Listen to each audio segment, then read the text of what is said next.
Through you, Chair, I propose the adoption of the agenda. Rachel Zulu from Malawi Parliament. Thank you. Thank you very much, Honorable Member from Malawi. Do we have a member to second? Honorable Member from Madagascar. Je soutiens la proposition. Thank you very much, Honorable Members. The agenda is accordingly adopted. Honorable Members, we shall now consider the minutes to confirm if they are correct recording of the meeting that was held on the 19th and 20th of September 2024 at Radisson Blue Hotel in Johannesburg, South Africa, where we were discussing the theme of the role of parliaments in raising allocation and spending resources necessary for public health and SRHR financing. We shall consider the minutes item by item to accommodate any differences in the pages across the languages, as we know that SADC Parliamentary Forum translates all its documents into 3 languages to accommodate all members speaking different languages. So I would also like to have that projected on the screen so that we go item by item to review the minutes and ensure that they are indeed the correct record as per the proceedings of that particular meeting.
Honorable members, I actually do realize that I need to actually do the opening remarks before the adoption of the minutes.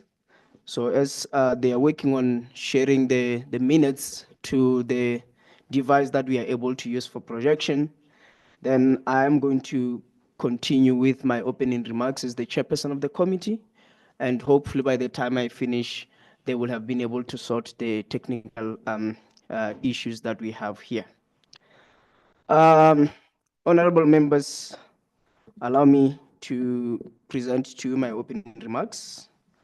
The vice chairperson of the committee, Honorable L. Karenyi, who unfortunately today has not been able to join us. And I would like to pass my sincere wishes for speedy recovery, as I have learned that she incurred an injury that has prevented her to join us today.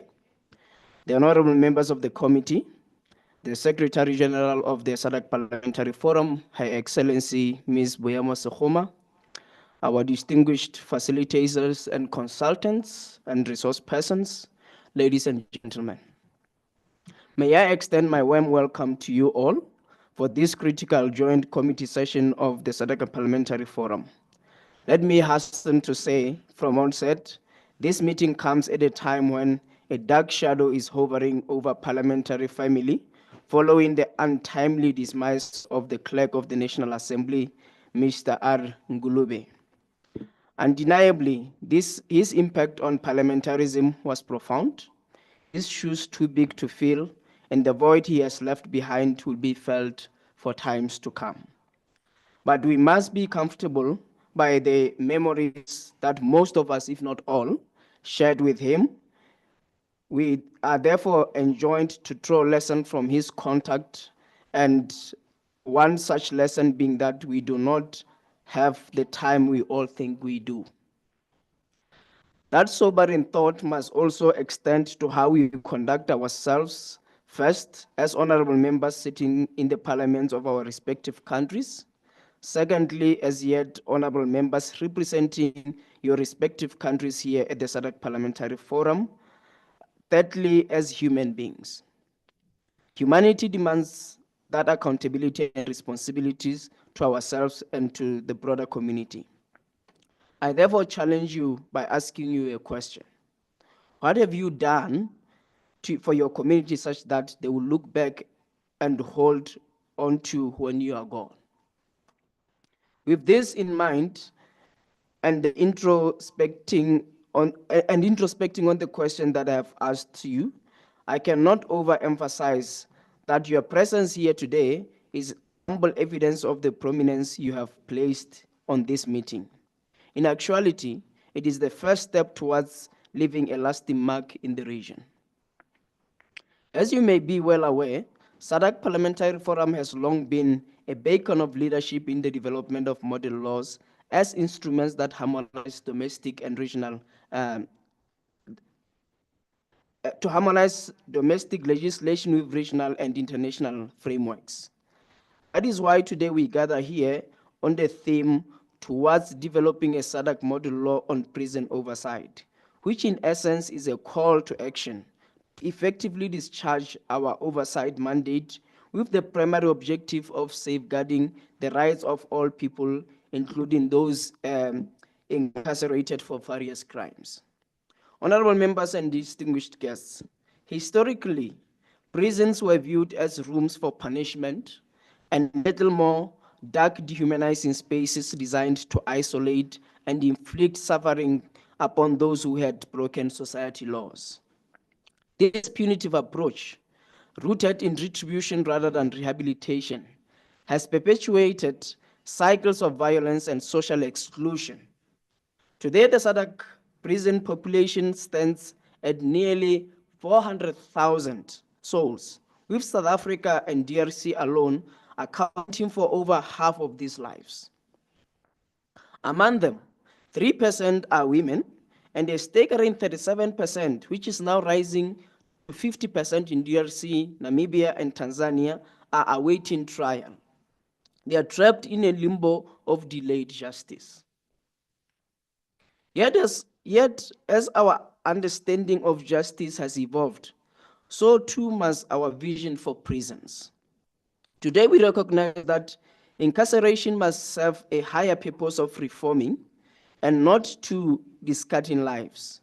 Prisons should be places of transformation where individuals are given the tools, education, mental health support, vocational training, and dignity to reintegrate into society as productive citizens. This shift in perspective therefore becomes a practical necessity for building safer and more just communities. To that end, the development of this model law on prison oversight reaffirms the forum's commitment to protecting the vulnerable and ensuring that no one is left behind. For when nearly half of a prison population has not even been tried, reform becomes synonymous with justice itself, and that reforms starts in principle with the model law. Moreover, this process must be inclusive. The SADC Parliamentary Forum's policy on citizen participation reminds us that the grassroots engagement is vital in crafting laws that are truly people-centered. Parliamentarians and citizens alike must work hand in hand to shape a legal framework that reflects our shared values and aspirations. Therefore, as we deliberate over the next few days, we must be mindful of the profound impact this model law will have. This will include improved prison governance, enhanced human rights protection, and stronger parliamentary oversight. Specific to this committee, we are enjoined to be guided by our mandate. For the avoidance of doubt, key issues, among others, we must focus on, including the provision of health services, addressing transmission of infectious diseases, and provision of health, including including provision of health services, addressing transmission of infectious diseases, and ensuring access to education and rehabilitation services in prisons. After all, it is an accepted term that good prison health is good community health. Honorable members and distinguished guests, in concluding, I call to mind the words of Pope Francis, who in 2014 observed that a just and necessary punishment must never exclude hope and rehabilitation. Rightly so, justice without hope is not justice at all. It is purely vengeance disguised as law. Therefore, as we deliberate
our members will be joining us back.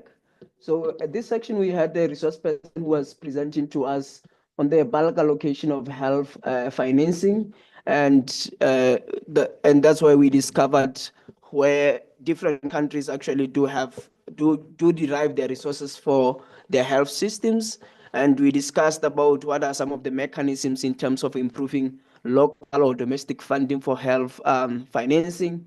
So yes, this as well, we can go through it just to remember if we believe there is anything that could have been critical but left out of the minutes.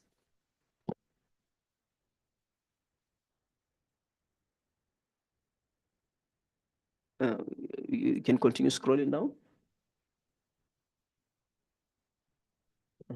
Down the next screen. Just open it up.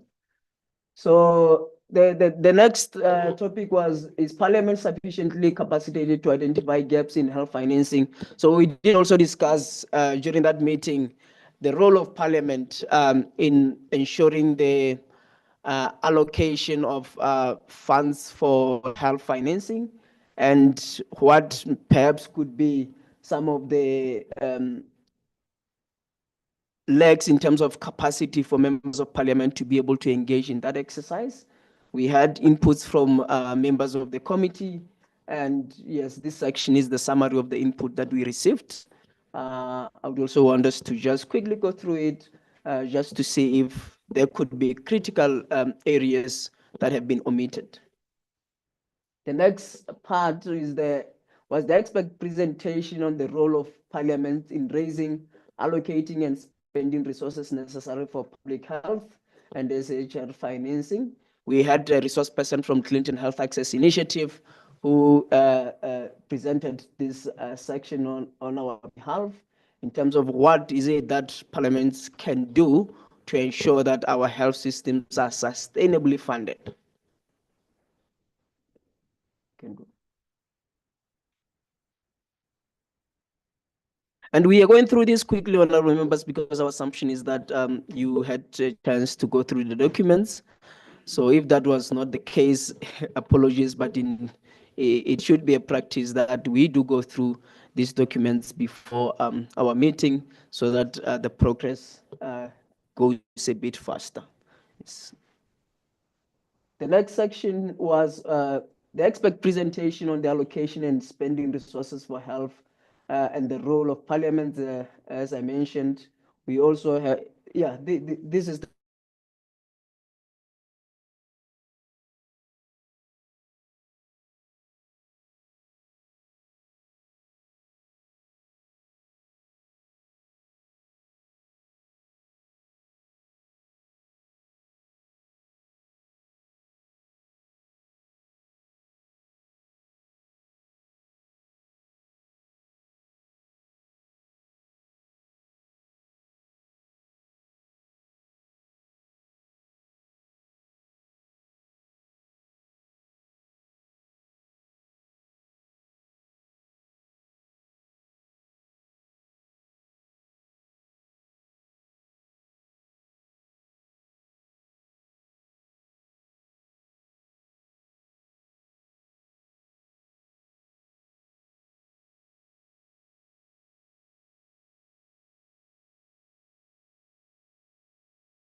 of the names. She's the director of Southern Africa Litigation Center, who will introduce our resources and resource persons, followed by the presentation from Dr.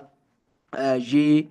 Magwende, who will be speaking on the importance of prison oversight to protect prisoners' rights to health.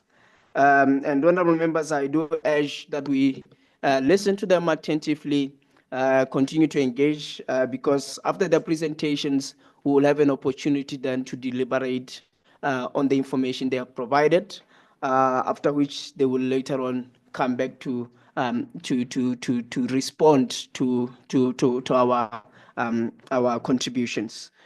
I hand over to you, Ms. Aneke. Thank you so much, Chairperson. Good morning, everyone. It's lovely to be here.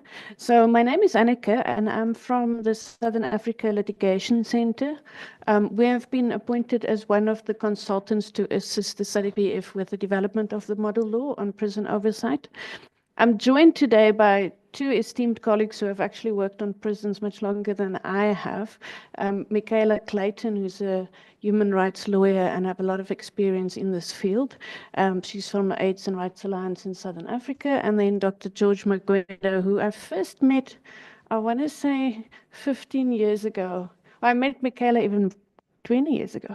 And they were passionate about prisons and about the need for oversight and the need for ensuring that prisons meet the United Nations standard minimum rules on prisons, which we call the Nelson Mandela rules. So I think there were a few resources that have been made available as hyperlinks in the agenda. It's probably worth reading through those. Some of those we've made sort of summarized a lot of information in very short articles to give one a better overview of the situation throughout the entire SADC region. I think we often only focus on our own country, and when we try to come up with a model law, we try to make sure that it fits with the needs of every country. So I'm not going to go through all of those resources now.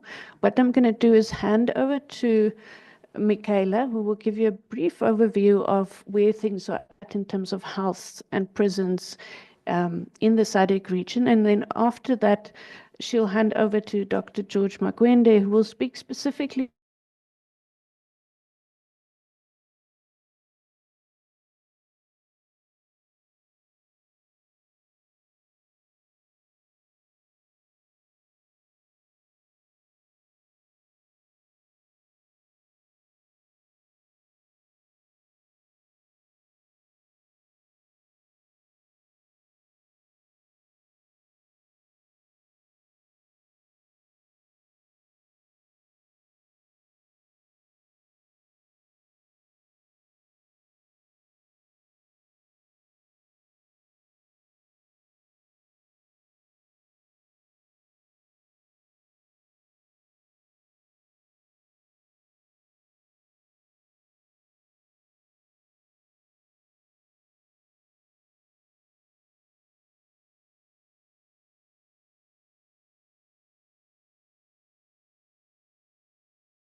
as men.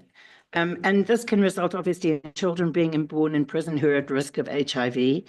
And if where that is the case, then obviously there's a need for proper prevention of mother to child transmission programs within prisons. And again, that's something that is unfortunately sometimes fairly frequently not available. Women are also particularly vulnerable to sexual abuse within prisons, including by other prisoners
security, because I believe we owe them an apology and just to make sure that they are back into the meeting with us.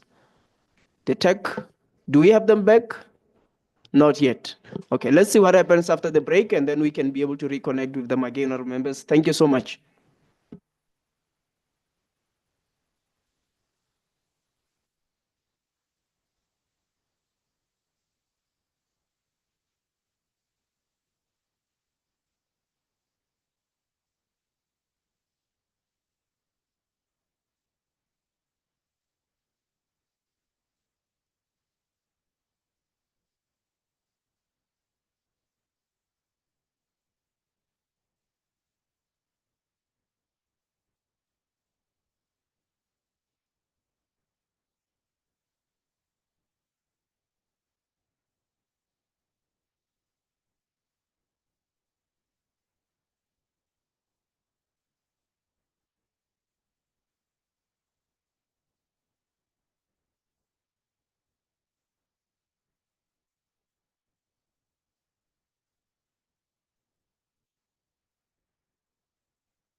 Correct.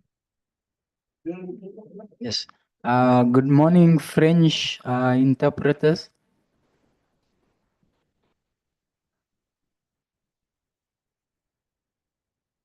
Okay. Can you just please say something? Anything. Okay. And then the Portuguese interpreters? Channel 3. Yeah. Portuguese?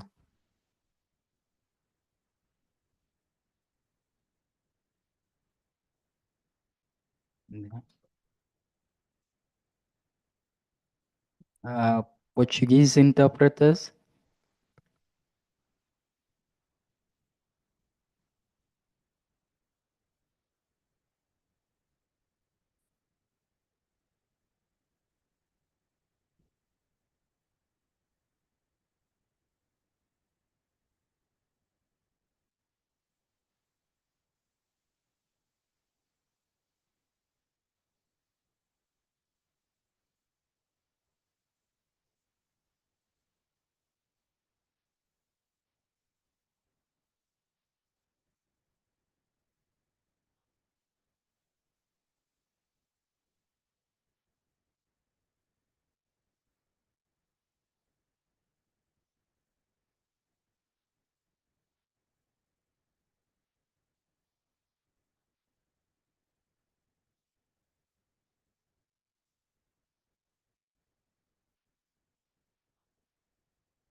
Honorable members, I think the time we agreed to come back, which is 11:30, that's exactly the time now. I want to confirm with the members who are online that unfortunately we lost in the previous session before the break. Are you now connected back online so that we know if we have you on board? Could one of you confirm that you are with us? Yeah, I see it's connected. Just want to. They are with us. Oh, we don't have this. Yeah.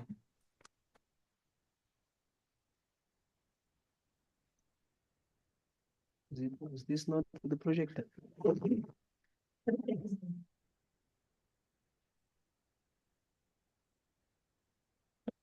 Can we get help with the project as well, please? Yeah, but looking at the other devices, it looks like those training on Zoom, they are with us. Do say if you may not follow the meeting. Honorable members, we were at the point where we had just received a very good presentation from Michaela on the situation in prisons and the challenges that need to be looked into. We had honorable members who were interested in having interventions, and if I remember well, we had honorable member from South Africa who was about to take the floor. We had honorable member from Botswana. I just want to check if we do have any additional members that would want to intervene as we prepare for the next. We also have Dr. Mgwende, who later on will give a presentation, but she would want to deliberate on the presentation that we had. So if that's the case, we have 3 members who will then take the floor, after which then we'll move on to the next presentation. Honorable member from South Africa, please have the floor. Chairperson, thank you. Thank you for the presentation, Michaela. You've raised some very interesting points in your presentation. And I do want to argue that the biggest problem that we have is not necessarily funding. If I can make an example with my country, because already, if you look at some of the recommendations that came from the last committee meeting, that 15% of the budget to be dedicated to health. Already in 2022 in South Africa, we were spending 12.2% of the budget, of the entire budget on health, which is around 8 to 9% GDP. But the biggest problem is systemic. It's not just money. Even with the NHI that we're talking about, if we don't really fix the systemic challenge that we have, thereof management in our health facilities, and make sure that we have the right people, and also deal with corruption, because those are our biggest challenges that we have. And I think as we deliberate and make these recommendations, we've got to be realistic and focus on areas that are elephant in the room, and agree on how we're going to deal with those. And secondly, the issue of prisoners. I hear my sister from Malawi lamenting that perhaps we're not spending enough on prisoners, and I would beg to differ. In fact, there's a huge debate in my country, because currently we spend about between 3 rand and 7 rand to feed a child in school in South Africa per day. And we spend more than 400 rand on a prisoner. And that is a big issue. And of course, I do agree that we need to look into this issue of overcrowding, which causes a serious health risk. And that is why in South Africa currently, for example, we have an initiative that has been started by the correctional services, where about 2,600 prisoners who are awaiting trials need less than 1,000 rand bail. So you have people who are there because of poverty. And so there's that initiative, which is, they call it bail fund. And they are looking at raising funds so that they can bail those people of, minor offenses, but who are languishing in prisons for years, some for years, because they don't have 300 rand bail, they don't have 400 rand bail, which is also, adding to the overcrowding. And I think these are some of the things perhaps that we need to look at in the region to see what kind of people are really in our prisons, and whether we can't come up with initiatives where we can try and reduce the number of people there without necessarily causing an alarm in our societies. And lastly, Chair, I think again, we need to distinguish between correctional services facilities and prisons. Some of the so-called correctional facilities, service facilities, are just prisons. They are not correctional facilities. And when the transition was made for many of our respective countries, when we gained independence, we didn't really, transition in terms of dealing with the systemic issues around how we call certain things and what is happening in those institutions. So I think those are some of the issues that we need to look at, because if you are sending someone supposedly to a correctional service, only you find that it's a prison, you're not helping that person, you're making his or her situation worse. Thank you, Chair. Thank you very much, Honorable Member. Very, very interesting points you raised there, and quite helpful and thought-provoking.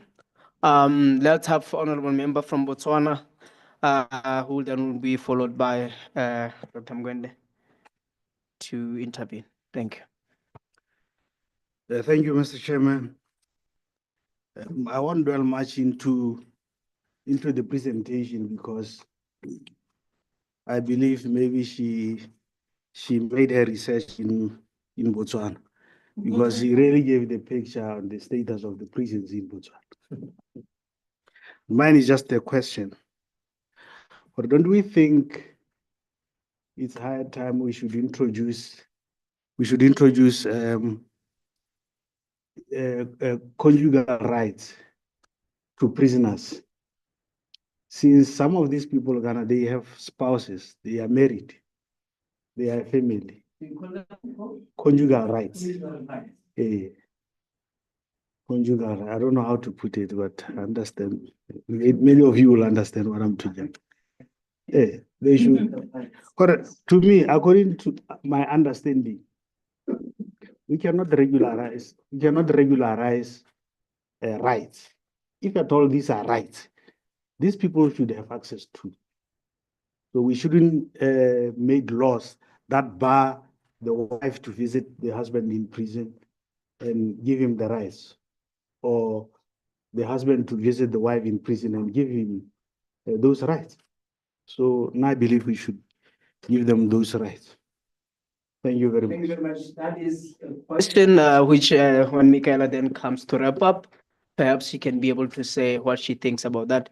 Dr. Mgwende, your intervention, please. Thank you so much, Mr. Chairman, and thank you so much for the presentation, Michaela.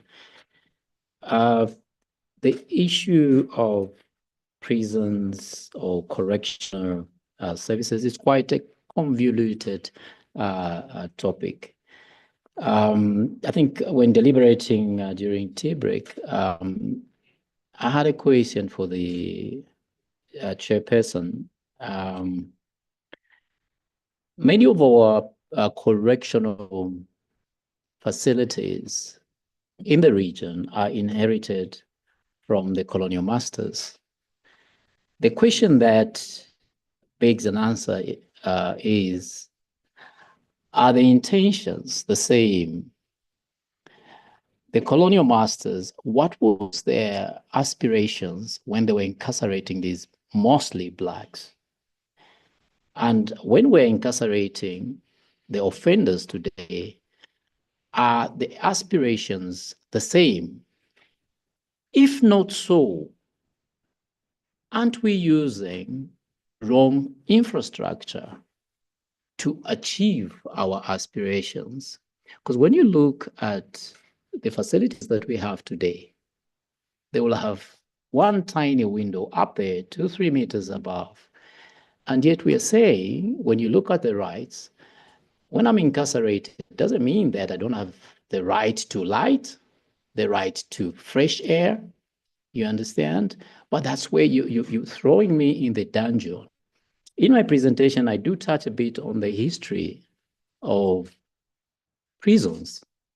And back then, the main essence was basically to throw men and women to await death, to await being enslaved out there, because that was the aspiration. And we still have structures that just speak to that aspiration. So what are we aspiring to do to these men and women that are offenders? We are now speaking of correction, rehabilitation. Are the facilities answering to that? I think we really need to get to those basic questions, answer them correctly. We need to revisit these structures and say now, these structures speak to what we intend to do to correct our society. Because if you look at the general picture, 75% plus of those inmates that get released go back to prison.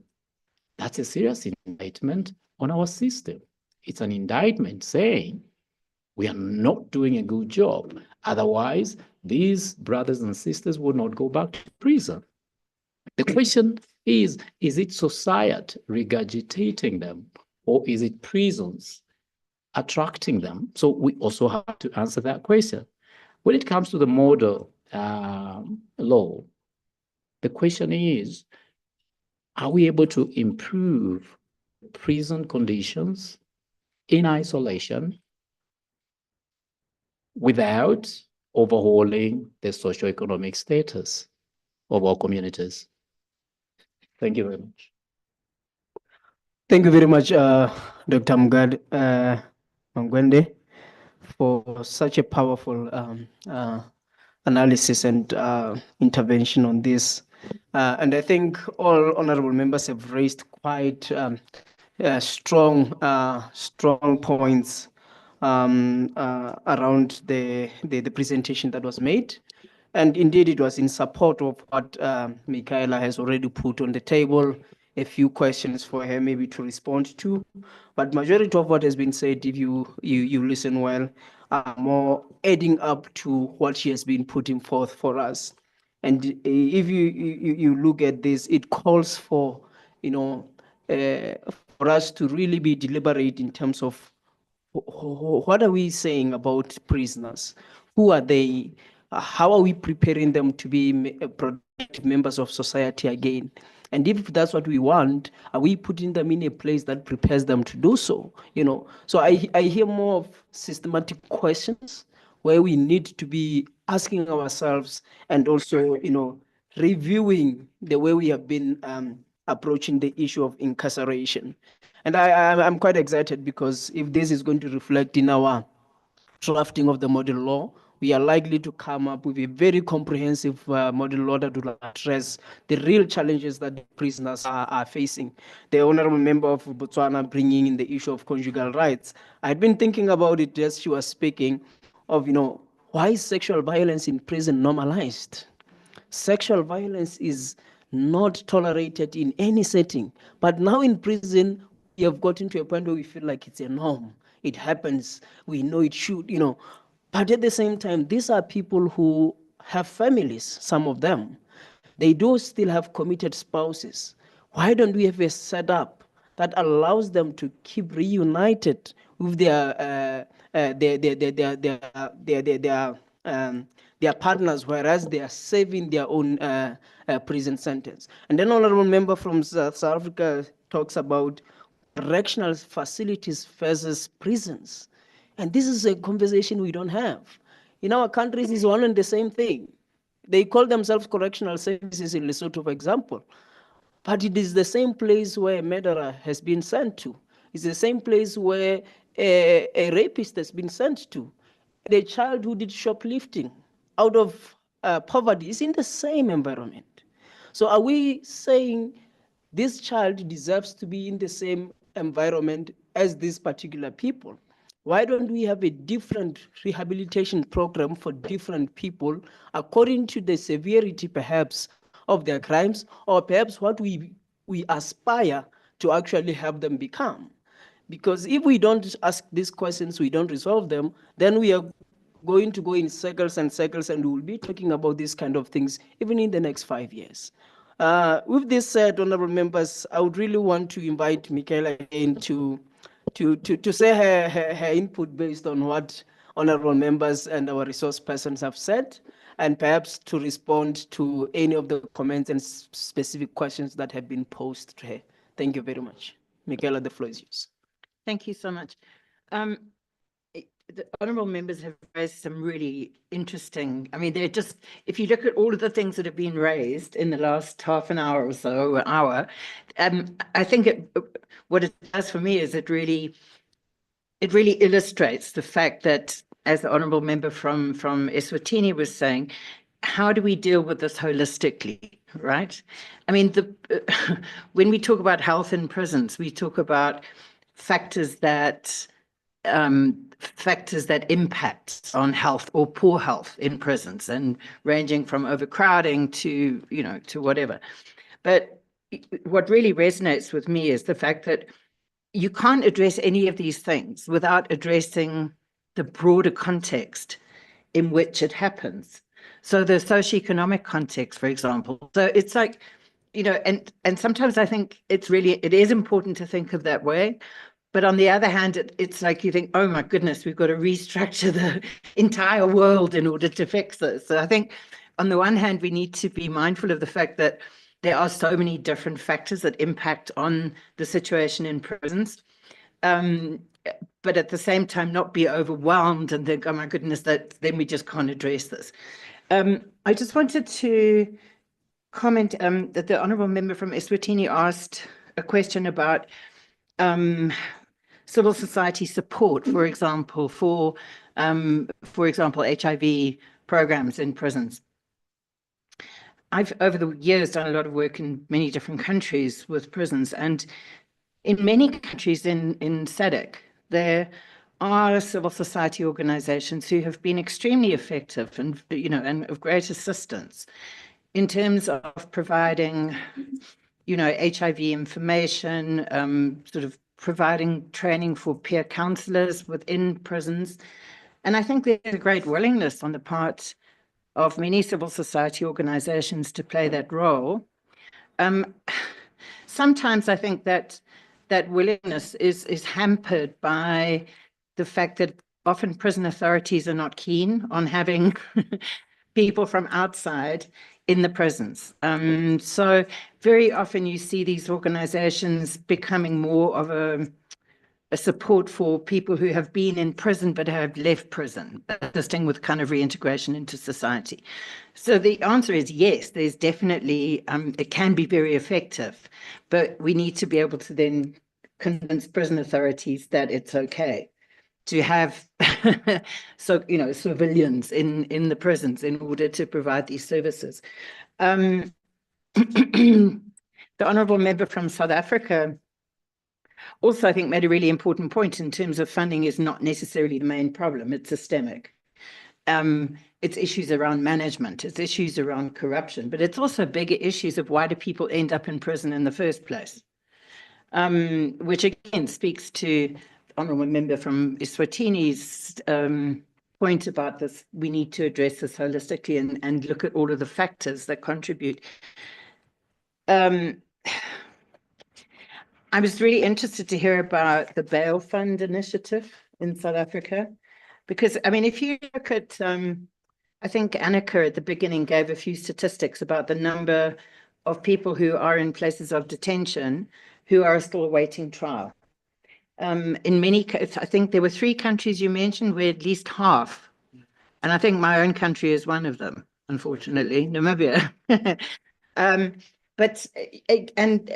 Yeah, a lot of those people are sitting there because they can't afford $300 or 300 Rand bail.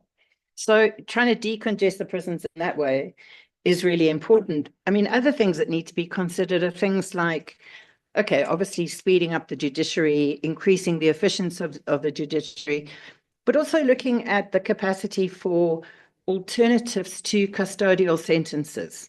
So community service, for example.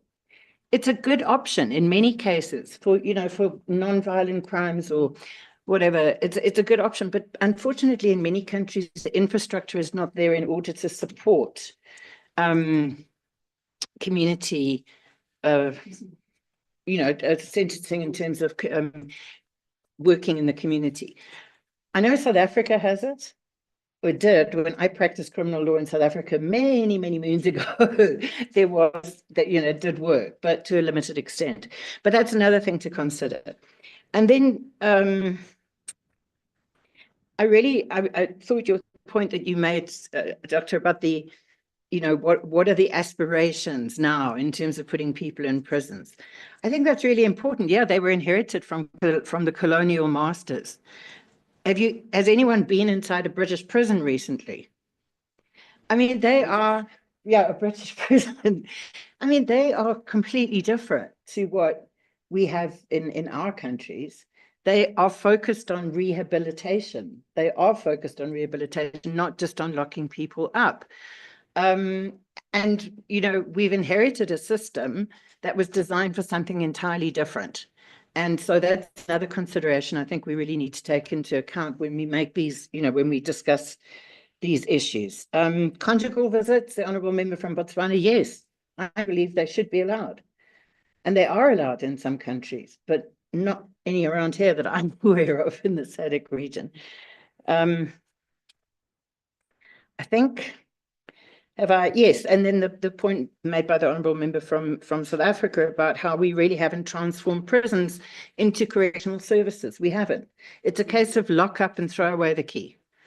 And that's it. We don't invest in people who have broken the law, regardless of why or what law they've broken. And we don't focus on rehabilitation and integration of people back into society. And the figure that you quoted about the amount of recidivism, that thing, people going back to jail, repeat offenders. Thank you. I mean, that statistic is outrageous. It's outrageous. Clearly, we're failing.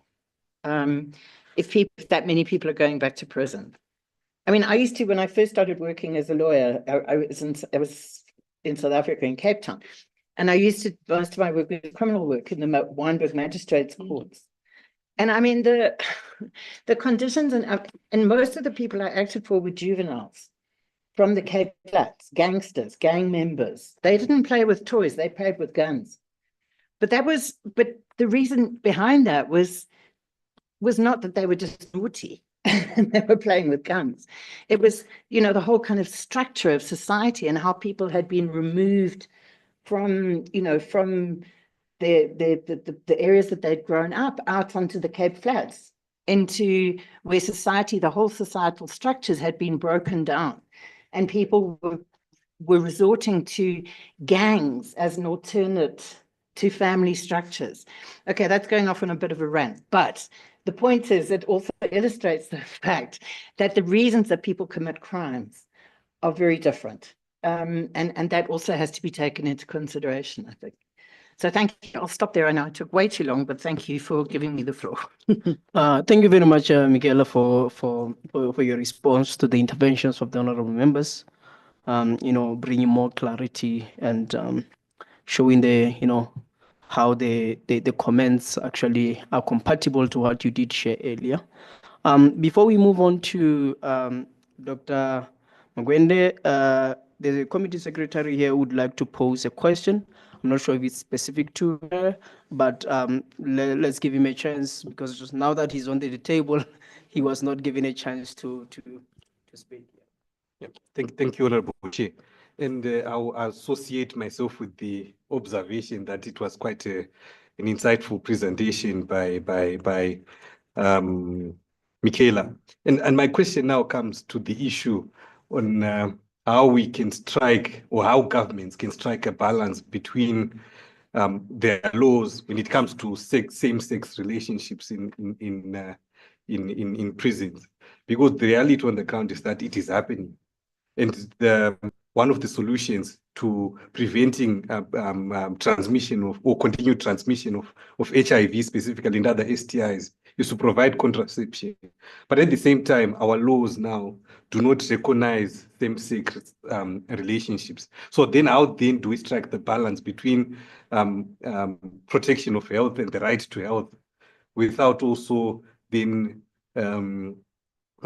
probably going against our legislative frameworks or the norms and values and that are acceptable within, or that are deemed acceptable within most southern countries. So it's directed to you.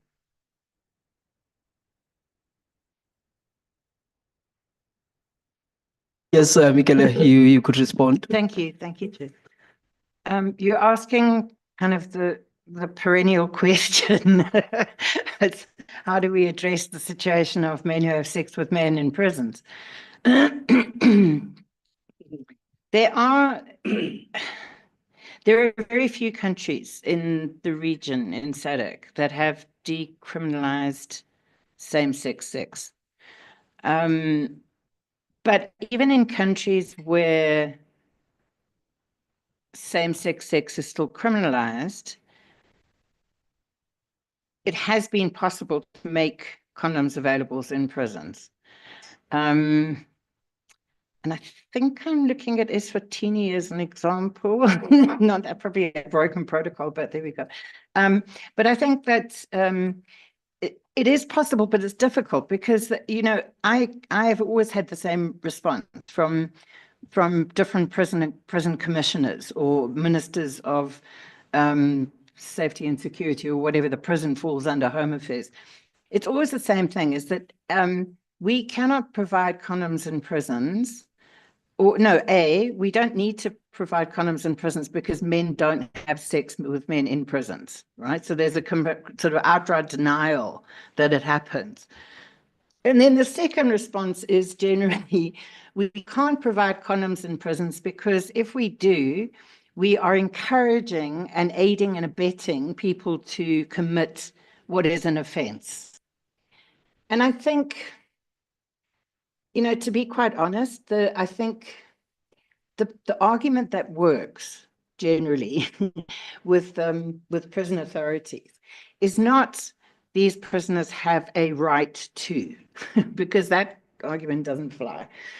It's about the public health impacts of not providing condoms in prisons. And I think what we need to do is persuade prison authorities to forget their own moral, you know, thoughts and ideas and judgments about people who have sex with members of the same sex, and to say, yes, this may be an offense in you know, practically, but if we do not, the reality is that it happens.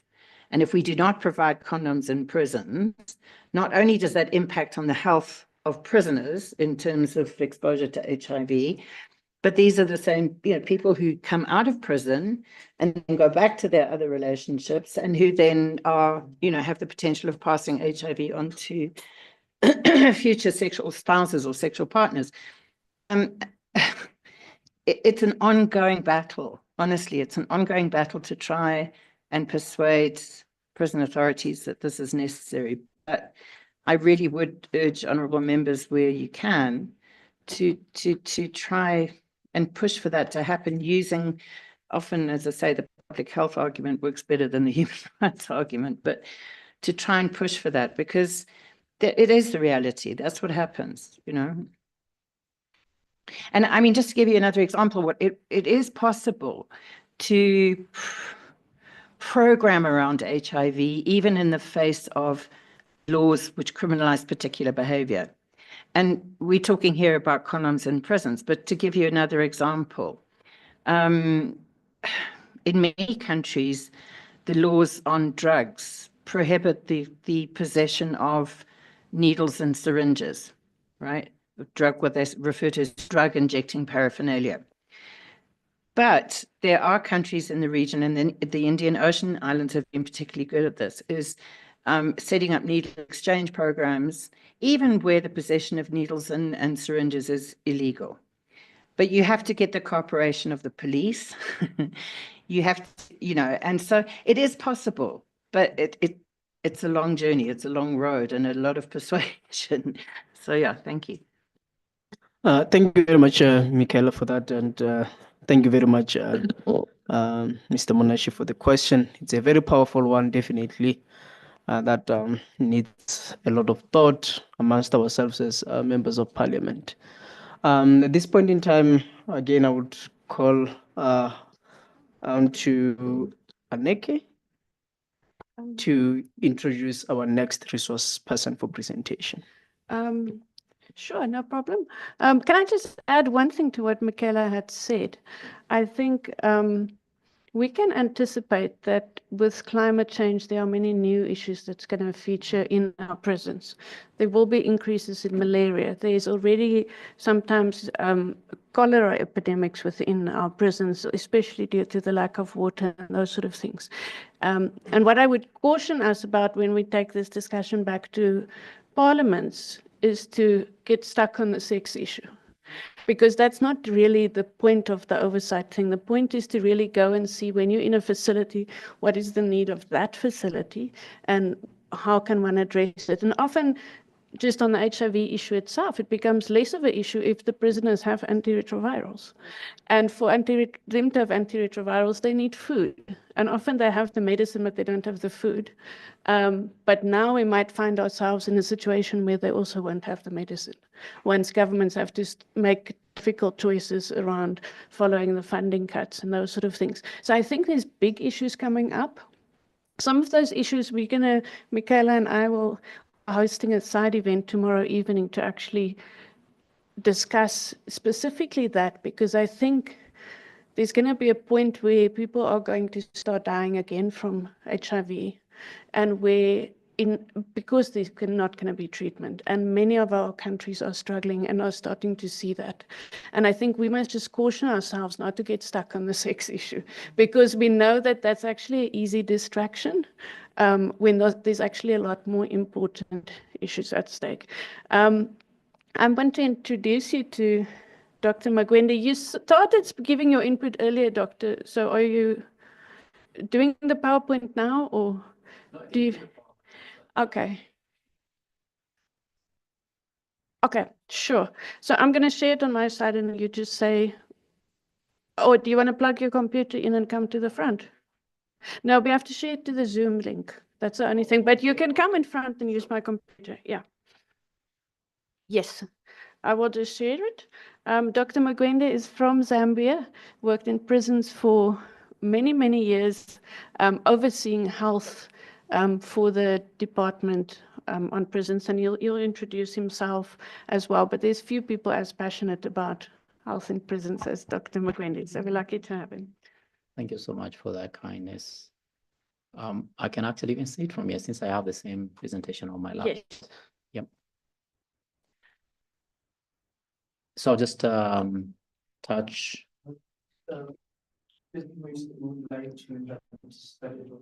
Just put there. But just put the thing on. Yeah.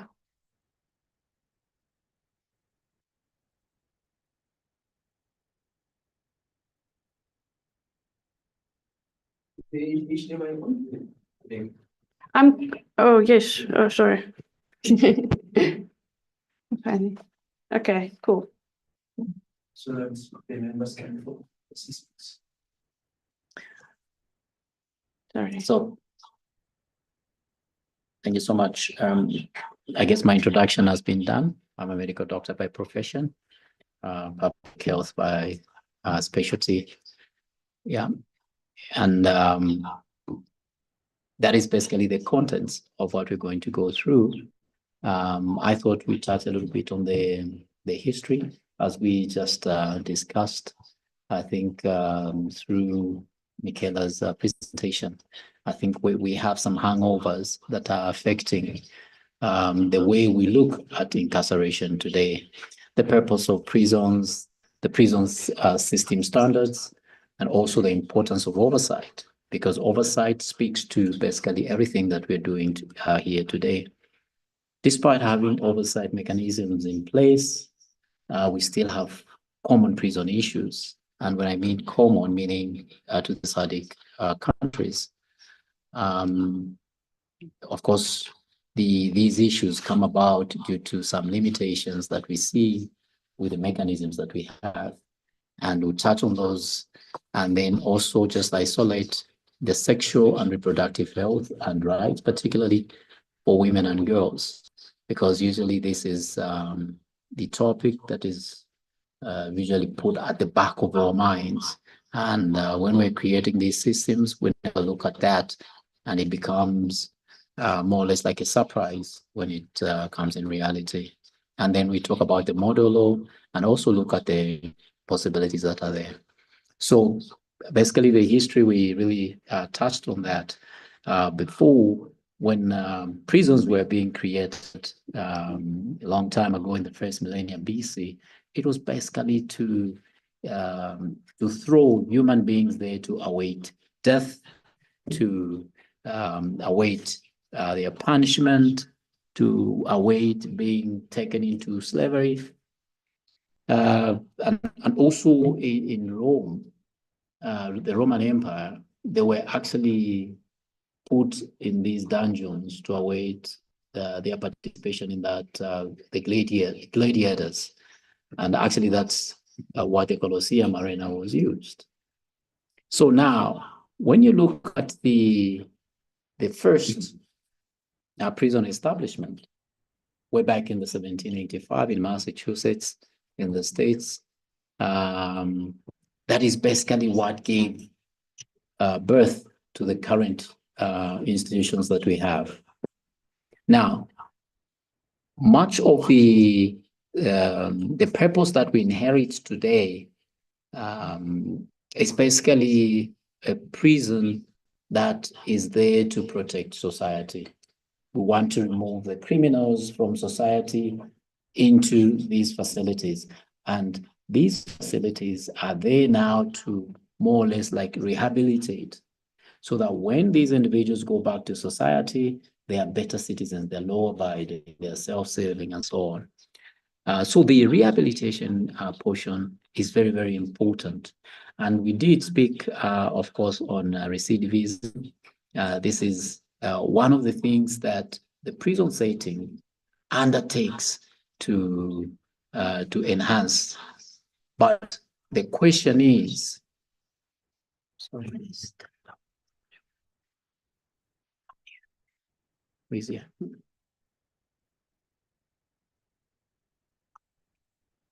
Okay. Sincere apologies for that technical mishap. So the prison systems that we are looking at, are we okay?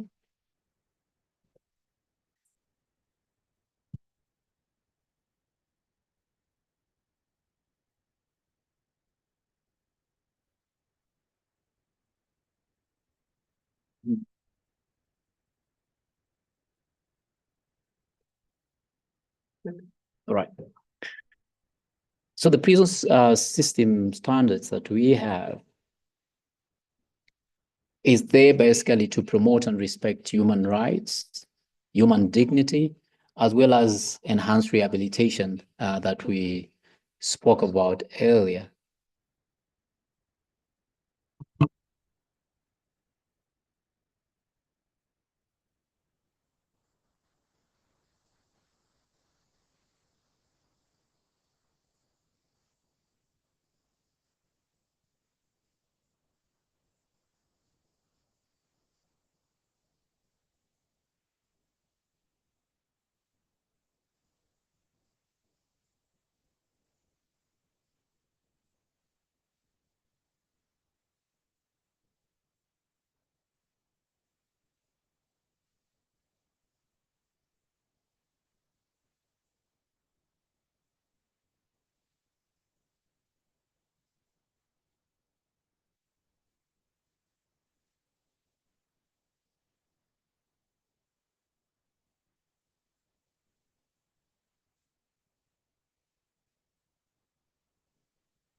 So I do I do have on my presentation, I do have a very gruesome picture. I think the honorable member can see here. Despite all that we aspire for as human beings to correct these individuals, we still have what we would call dungeons, spelled as prisons or rehabilitation centers. Why is that so? And that's why now it takes me to the importance of oversight. The process that aims to identify the problems, the illegalities, the abrogation of the laws, basically in these prisons, is basically what we are talking about as oversight. It brings out unacceptable conditions.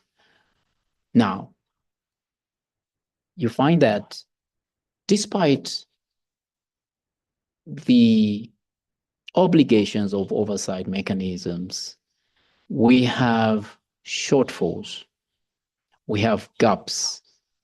And those shortfalls and gaps and limitations, which I will speak about later, can actually now explain as to why we find ourselves in this space. We do learn quite all right that oversight, yes, protects the human rights, the accountability and transparency. It also identifies the system failures from becoming crisis, like we talk about in every prison now, almost. We talk about overcrowding. Now, if we are to speak of good health in prisons, we cannot isolate it from the scourge of overcrowding. Basically, just by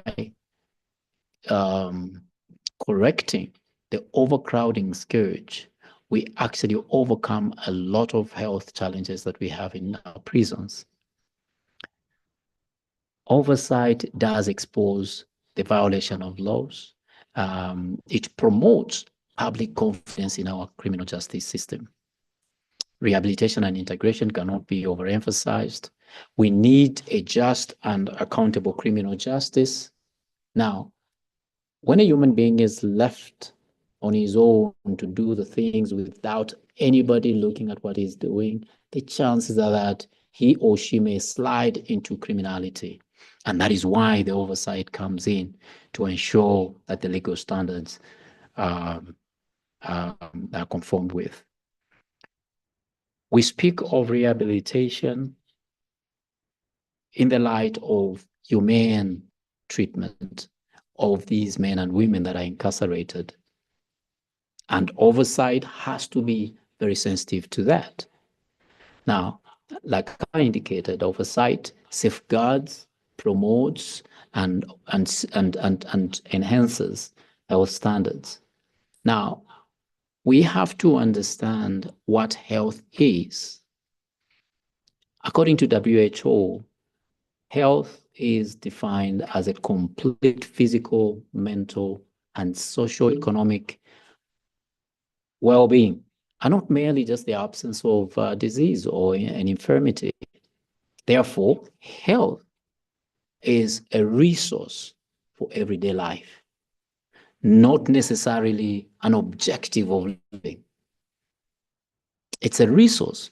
One has to be in good health for them to live. We don't live to be healthy. I think that is very critical for us to envision.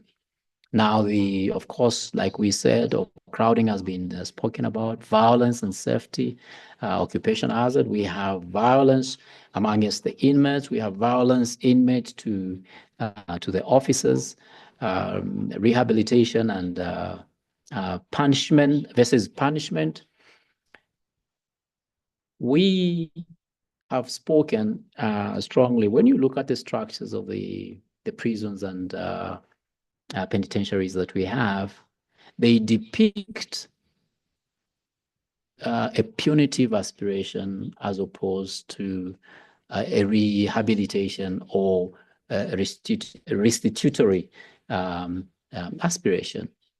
We are still using football pitches to teach cricket. And it's very difficult for us to really live with an upright neck saying we are really exercising rehabilitation.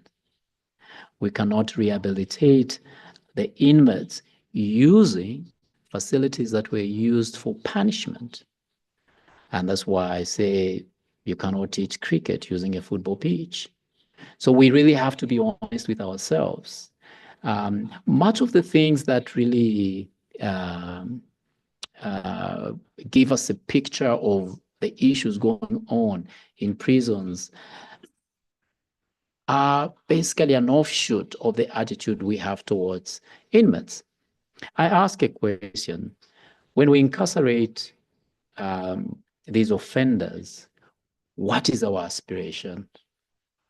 I was talking to, I think, the honorable member from South Africa to say, look, when as parents, a child offends or makes a mistake, yes, you may shambok the kid, you may slap the kid, but deep down, what you want is the child should never do that again.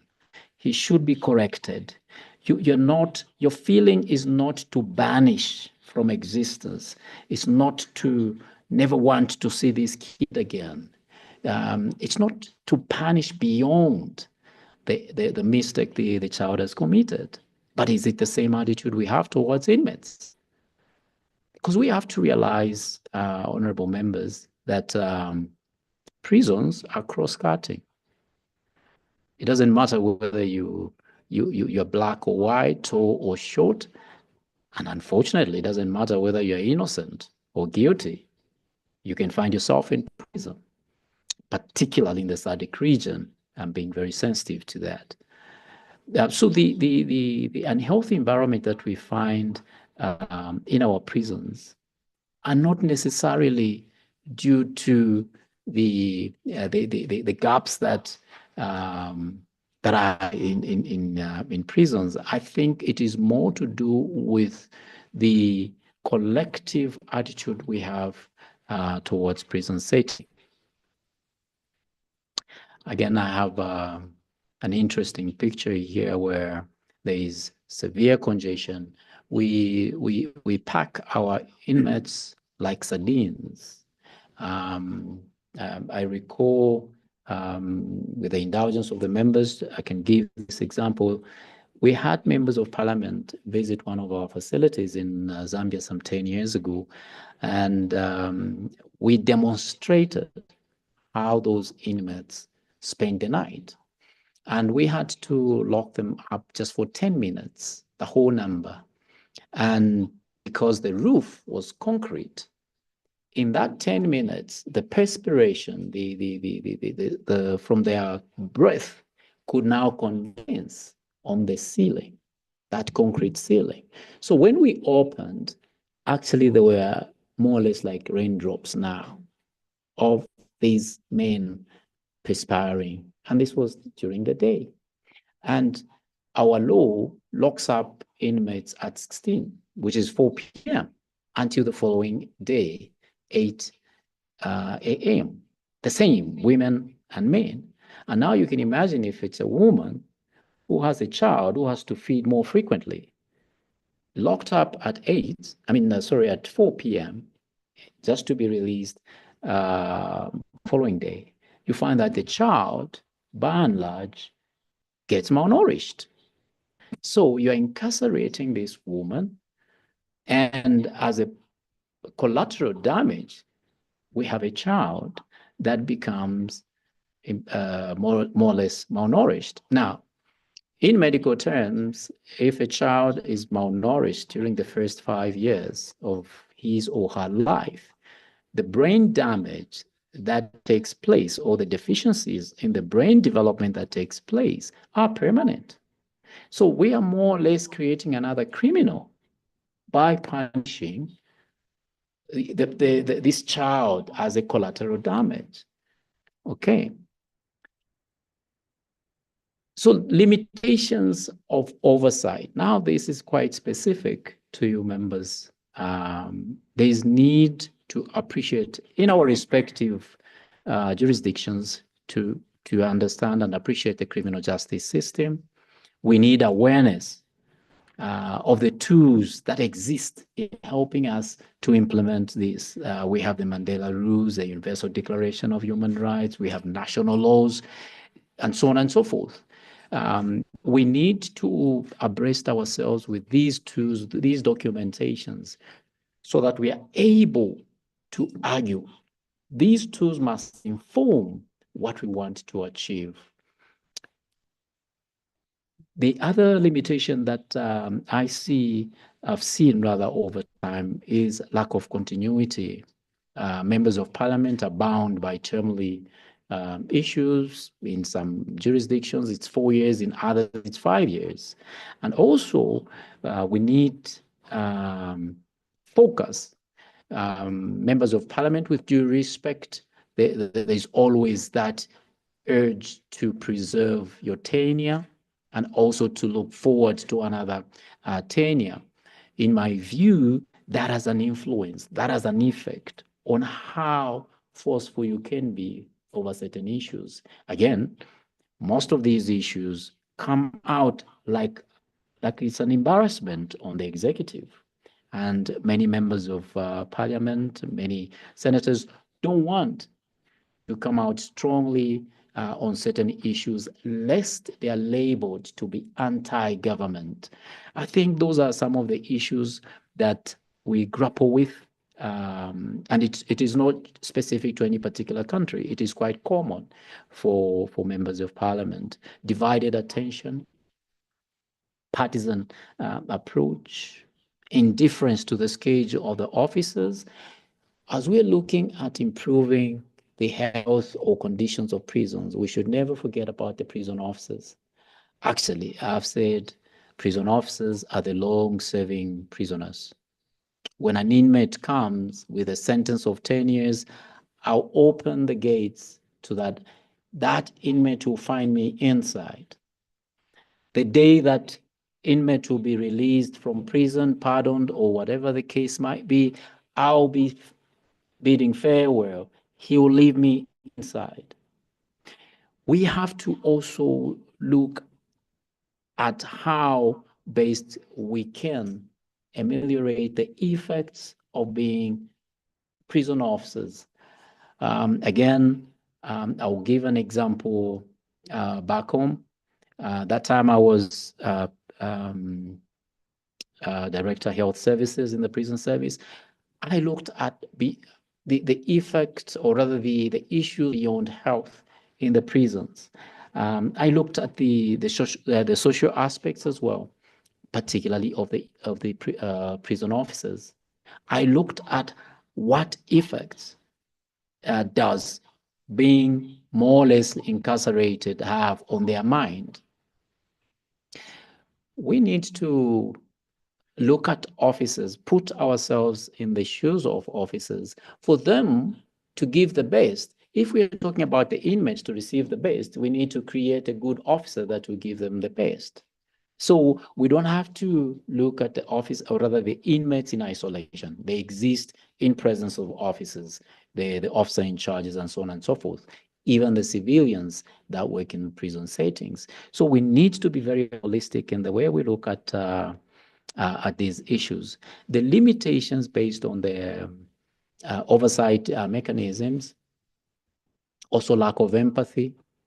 With due respect, again, I have to be very sensitive. There are certain officers that are tasked to be in these oversight mechanisms that do not have that compassion.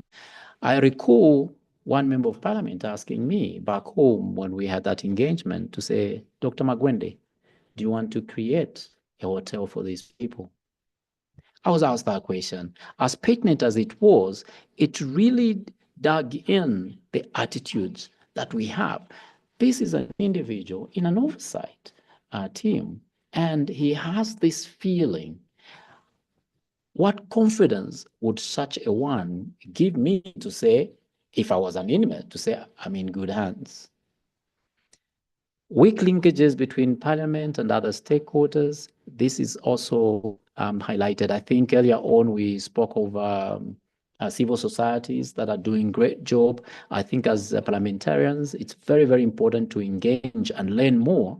Remember, there is more permanence in civil society than being a member of parliament for a particular region.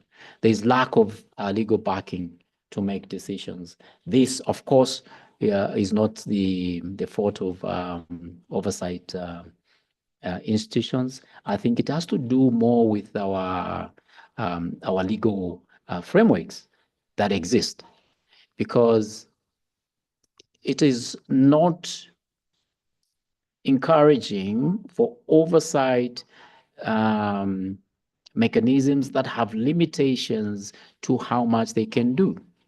I think it's important for us not to look at most of these gatherings, most of these meetings as talk shows or just as mere rhetoric.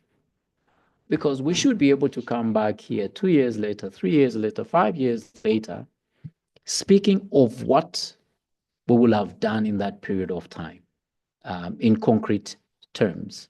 Biasness in the officers recruited in oversight entities. I'll give an example. You have commissions that look at the prison conditions, and the members of the commissions are former prison officers. I really wonder how much these commission members who are former prison officers will put their colleagues to task. So what we wish to achieve, what our aspiration is, should dictate what tools we want to use. Who should constitute the oversight? It should not just be just routine. A former prison officer sits on this commission to go and make sure that the conditions in prisons are improved. So there is little objectivity in the work of such oversight programs. No officer would want to embarrass, so to speak, their former colleagues. Again here, honorable members, I have a very good picture of I think this one you have to see it with due respect. You're able to see this picture? This is basically a dilapidated vehicle that is overloaded with plantain or bananas. Now, when I look at this, it reminds me of the prison facilities that we have. They are run down. You can't repair this vehicle. This vehicle just needs to be replaced. And it is overloaded. You basically need probably a bigger vehicle or more vehicles to carry the same load. The prison settings that we have back home, we're close to 50–60% across board overcrowded. The space that actually it's 100%. The space that we have is for 10,000, but we are close to we are 200%. I'm sorry, 200%. The space is about 210,800, but we are about 30,000 inmates today. So that is 3 times the space that they should occupy. At some point, we had a project which wanted to replace one prison with a new one. And my argument was, why are we putting up a prison facility to hold 2,000 inmates to replace the one which is currently overloaded and is holding 2,000? By the time you complete this, it will be overloaded. It will be overcrowded. So it is overcrowded just on design. So why not build something that is 4 or 5 times bigger than what you want to replace? Now, because there were political interests, because it was a PPP and so on and so forth. You see, that is why for me, I speak of what's the intention? What do you want to achieve? We should always speak or look at issues in that regard. Ladies and gentlemen, we come to the issue of sexual and reproductive health and rights. Currently, we are having more women now, less than 45 years, being incarcerated. Women are more marginalized and stigmatized than male counterparts because we believe as society that women are less offenders than males. That is the belief. So whoever commits a crime as a woman, in most cases, we look down on them much more severely than the male folks. Female prisoners are made to fit in prisons that were primarily meant for male inmates, meaning we do not prepare the facilities for them. So they have to conform to what they find instead of society conforming to the needs of the women. I think we need to be very sensitive to that. They need preventive care, medical care, childbearing care.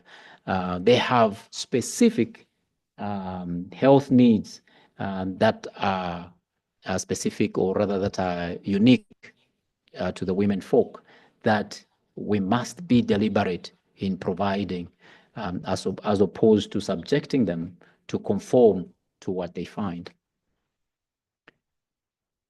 Like any other inmate, the women folk, they need appropriate screening tests, they need infection control practices, and also medical and psychological services as they get incarcerated. There are those women that come into prison already pregnant. As we know, it's very difficult to tell the pregnancy in the early stages, particularly in the first semester. Others, they go even in the second semester without noticing they are actually pregnant. So they need appropriate programs that will take care of such special needs. They need parenting services, like I spoke of inmates that come in with children. We have family planning services that have to be adhered to, particularly in those facilities where conjugal rights are allowed.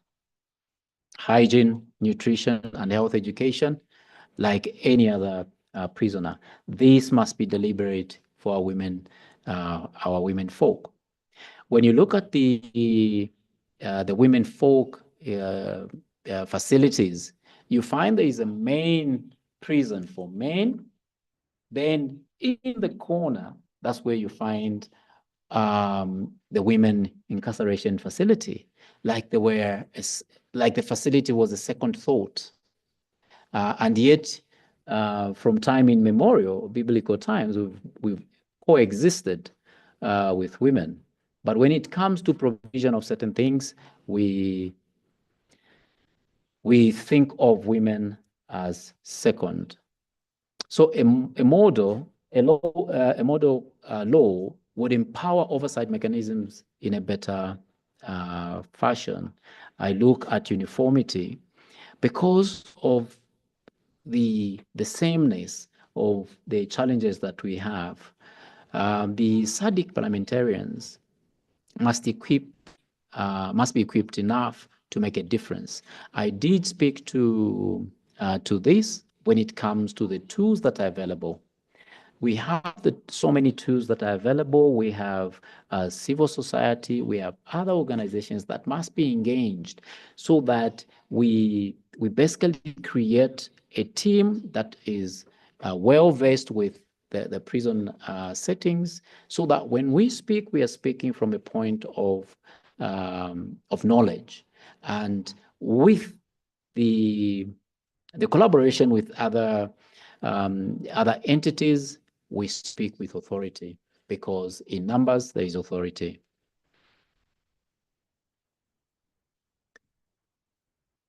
I want to look at what is possible. My belief is that if we really rethink about our criminal justice system, we develop an open mind and just develop that compassion. We remove prejudices and stereotypes. We remove partisan politics, with due respect, members of parliament, in attending to these questions. We must promote genuine engagements with stakeholders. This cannot be overemphasized. Create motions, debates, and form clubs in the House to basically just bring about the question of prisons and the conditions thereof. Escalating engagements on prison questions. We need to look at prisoners as humans too. I think in most cases, when we look at the prisoners, we look at them like second-class citizens. I used to refuse to attend to any prisoner while the prisoner was seated on the floor. I refused. I never allowed any of my clients first, then prisoner second. That's the way I used to take it. And the officers in charge, they got to know that if Dr. Magwende is coming, we better organize the inmates to serve themselves, because I used to make officers in charge bring a seat for an inmate. And that, if you understand prison society, it's an abomination. No officer must save an inmate. But I used to make them do that just to drive a point. So they used to know when I'm going to a facility, the inmates who sort themselves out, they'll be sitting and I'll be sitting. I think if we want to really make a change, it has to start with us. What is it that we are demanding? What is it that we are pushing for? And the minds can change. We changed from Zambia prisons to Zambia Correctional Service, but I told the command that I don't care what you call ourselves. For as long as we don't feed these people properly, we don't accommodate them properly, and we don't treat them with respect, I don't care what you call Zambia Correctional Service, Zambia, it will still remain the same dungeons. In conclusion, ladies and gentlemen, prisons in the SADC region face many but similar challenges. Good oversight mechanisms are critical in promoting prisoners' rights to health. There could be needs to relook at the oversight mechanisms, because we look at where we are and where we're coming from and the challenges that we are facing. You find that there is more or less we are at the same point that we were 5 years ago in terms of what we're able to see in our prison settings. In many jurisdictions, aspects of female incarceration have been overlooked. I think this is what we spoke about. A model law is very, very necessary in our setting, lest we leave for posterity to judge us harshly. Thank you very much. That's my run through my presentation. Oh, wow, wow. Thank you very much, Dr. Mugende. Yeah, just saying anything would be undermining the very strong points that you have already driven through, but the procedure does dictate that honorable members do intervene, intervene with questions, intervene with additions, intervene with, any form of comments to really respond to the presentation that we just received from Dr. Mgwende. And he has really driven home a lot of critical issues and points around the issues of prison. And I hope that we are taking note of these issues. Among many things, what I took, sorry, my notes have run out. Yes, among many things that he has really mentioned, one thing that just came to mind for myself was when he says, remember, prisons are cross-cutting. It does not matter whether you're short, you're tall, you're innocent or guilty. Doesn't matter whether you're a politician or you're a normal citizen. You can find yourself in prison. So why not improve the conditions such that one day, if it is you, it is bearable? Why not improve conditions such that one day when you're in there, you're able to continue your research, you're able to continue your studies, because whatever has put you in there, you believe in it so much. Remembering that we are in a situation where politically motivated incarcerations are growing. We live with them. I have seen it happen in my country, for example, members of parliament being taken to prison, not because they have committed what they thought was a crime, but they were standing up for justice, they were standing up for what they believe. So when we talk about this, it is not for somebody else. We should be thinking it could be us one day. So let us work very hard in making sure that the model law does address all these uncertainties that the world brings, but also thinking about every other person as a human being, the conditions that we are subjecting them to when we have power to say something and change the situation. So, honorable members, I do invite you all to have time. We are at quarter to 1, 15 minutes to 1 p.m., which we could use effectively for your interventions, after which then we could break for lunch and then come and continue with the remaining agenda of today. May I have honorable members that would have interest to have their inputs? I see honorable member from Eswatini.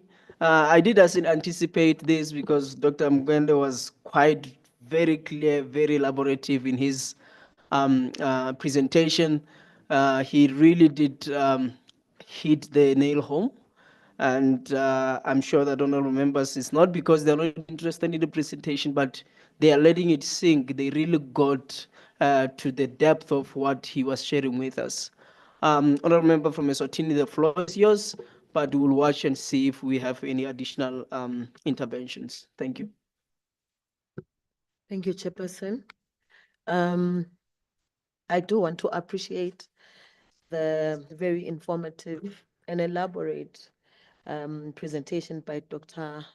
Mgwende. And please excuse me if I pronounce it wrongly.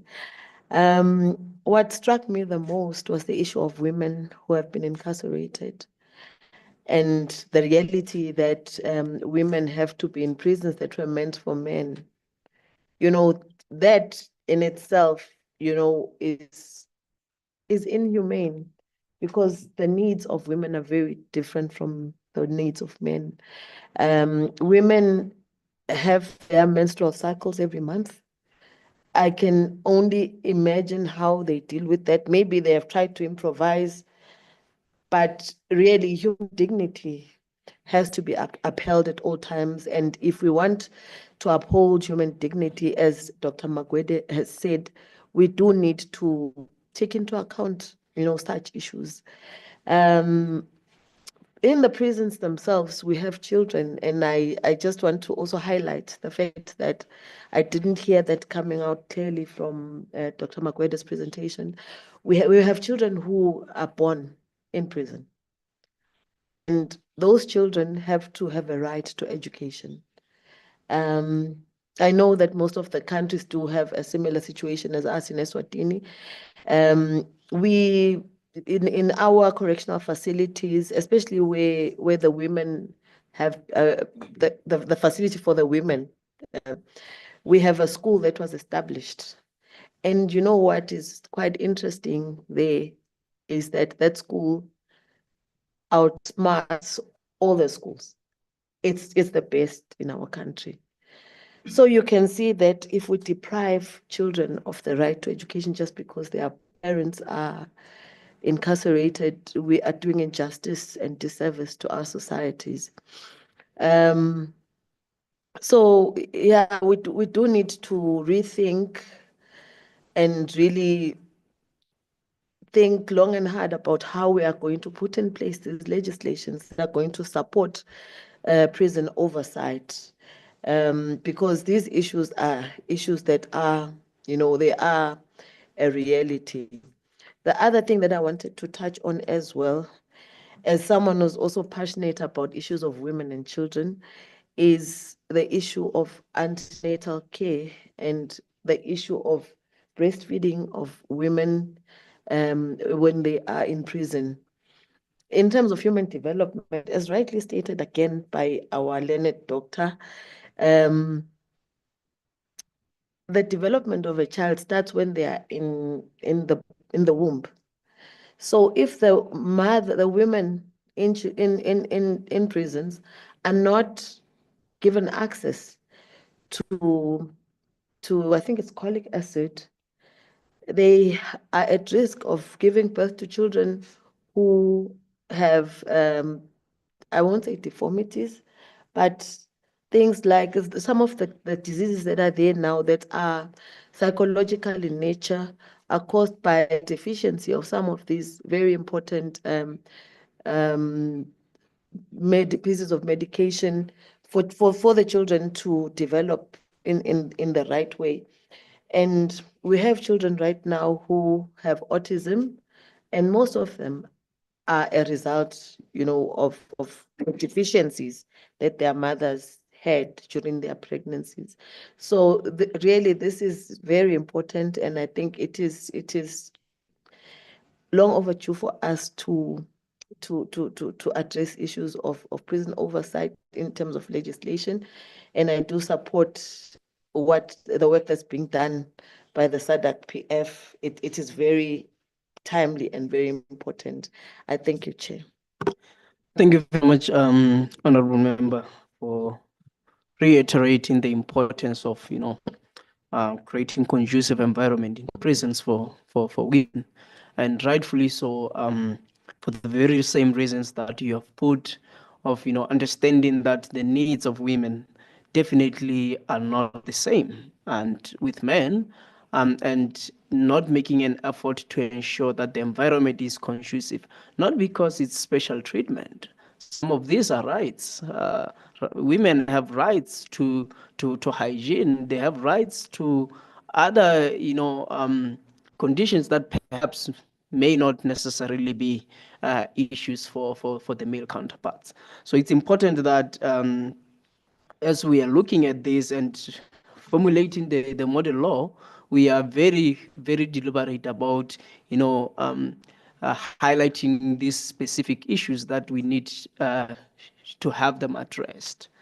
I have seen that we have another honorable member from South Africa who also is motivated to have his intervention. The floor is yours, honorable member. Chairperson, it's true that we are not keeping quiet because we have nothing to say. I am keeping quiet because I honestly sympathize with you, Doc. And the difficulty of the work of this committee in formulating this law, because this law must not be just any law. It must have triggers. You know, in our countries, we have so many competing needs and competing priorities, and the fiscus is shrinking. And for you to motivate for this to be a priority over other priorities, we will need a fancy footwear. Because we've got to demonstrate what exactly is the benefit for the country for us to address this. Not necessarily to just say, well, it's human right, or it's right, the prisoners have rights. Because they will tell you that there are many other people who have rights. In fact, who are in a worse situation, if I can put it that way. So I'm saying that everything that Doc said is spot on. But we've got to think creatively as to how we are going to really make this a priority in a sea of many competing needs and priorities in countries that have a fiscal that is shrinking, where some needs will obviously be elevated over others. And the question is, what would be the reason for this particular one to be elevated? And that's why I'm saying it must indicate a benefit for the country, not necessarily an argument that will be about the rights of prisoners. And I think Mikhailas made this point, that if you address the challenge of health there, you are able to save so many lives, because the impact of not doing it is so much. And I think that is how we should think, because really it is true that prisoners in some sections of our society are seen as people who are enjoying, better rights than even their own victims. So, keeping in mind those contradictions and competing priorities becomes critical. Thank you very much, Honorable Member, for that, critical view that does indeed help us to really think deeper and deeper about how then we are going to engage going forward, and how do we then put our model law in a manner that will be receptive and not risk a situation where we have worked very hard, put together a model law that will receive more resistance than the likelihood of adoption. Our purpose here really is to really put forth the benefit for the country to consider this model law. It is not a model law that is being pushed down their throat. At the same time, it is the model law that we know that will save a lot of lives, reignite hope for a lot of people who otherwise hope was very, very limited. So the approach, as you say, Honorable Member, is very critical. How we do this, how do we sell the model law onto those responsible?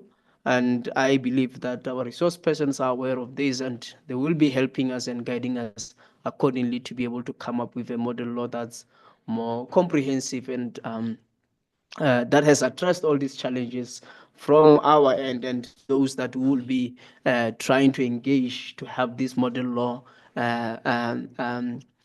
domesticated in our various countries.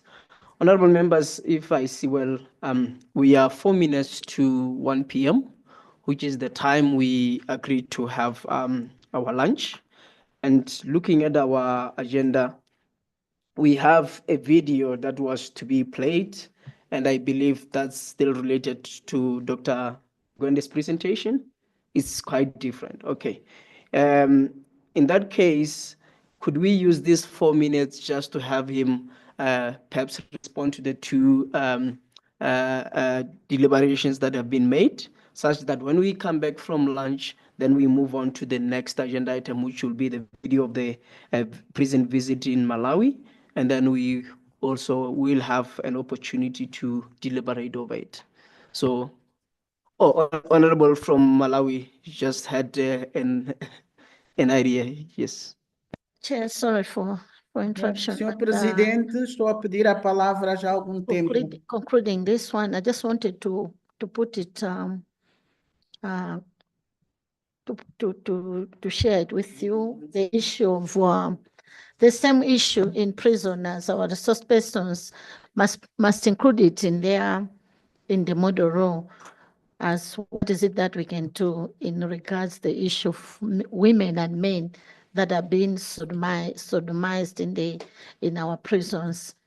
That one really need to be put it again in our model role, because I know this thing is happening. What is it that we can do as parliamentarians as we are doing our oversight? And also on the same note, Chair, I wanted also to second to what my honorable colleague said in regards to children and women. Most particularly in my side, I was looking at the newly born babies. I feel it would have been, it's high time that they should make a space specifically for the women that are being given birth, that they should not put together these children with the adults, because it's going to bring a lot of issues to the newborn babies. Yeah, so there must be really nursery for those young babies. Thank you, Chair. Thank you very much, Honorable. I did hear that Honorable Mendes from Angola either requested to intervene. Honorable Mendes, would you kindly confirm if you would want to have a comment before we let our resource person to respond? And apologies really for all those who are online. We have been having technical issues, and perhaps we have been losing each other along the way. We have been receiving issues of power cuts, which then would cut our internet connectivity.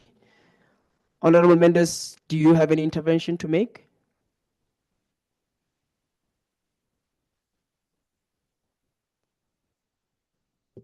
Honorable Mendes, can you hear me?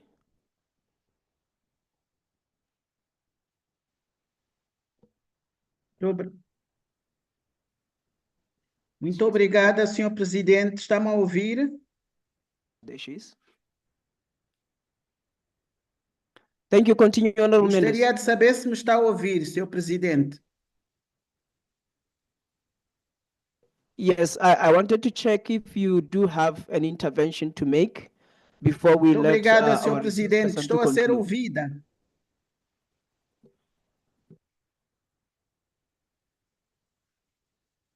Não é a deputada Ruth Mendes, senhor Presidente, é a deputada Luísa Damião. Gostaria de saber se estou a ser ouvida.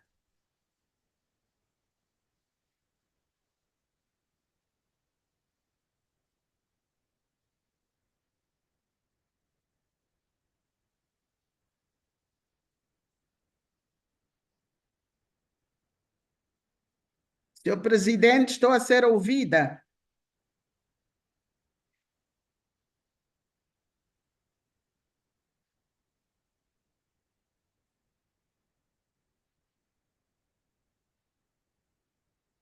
Yes, Honorable, I can hear you.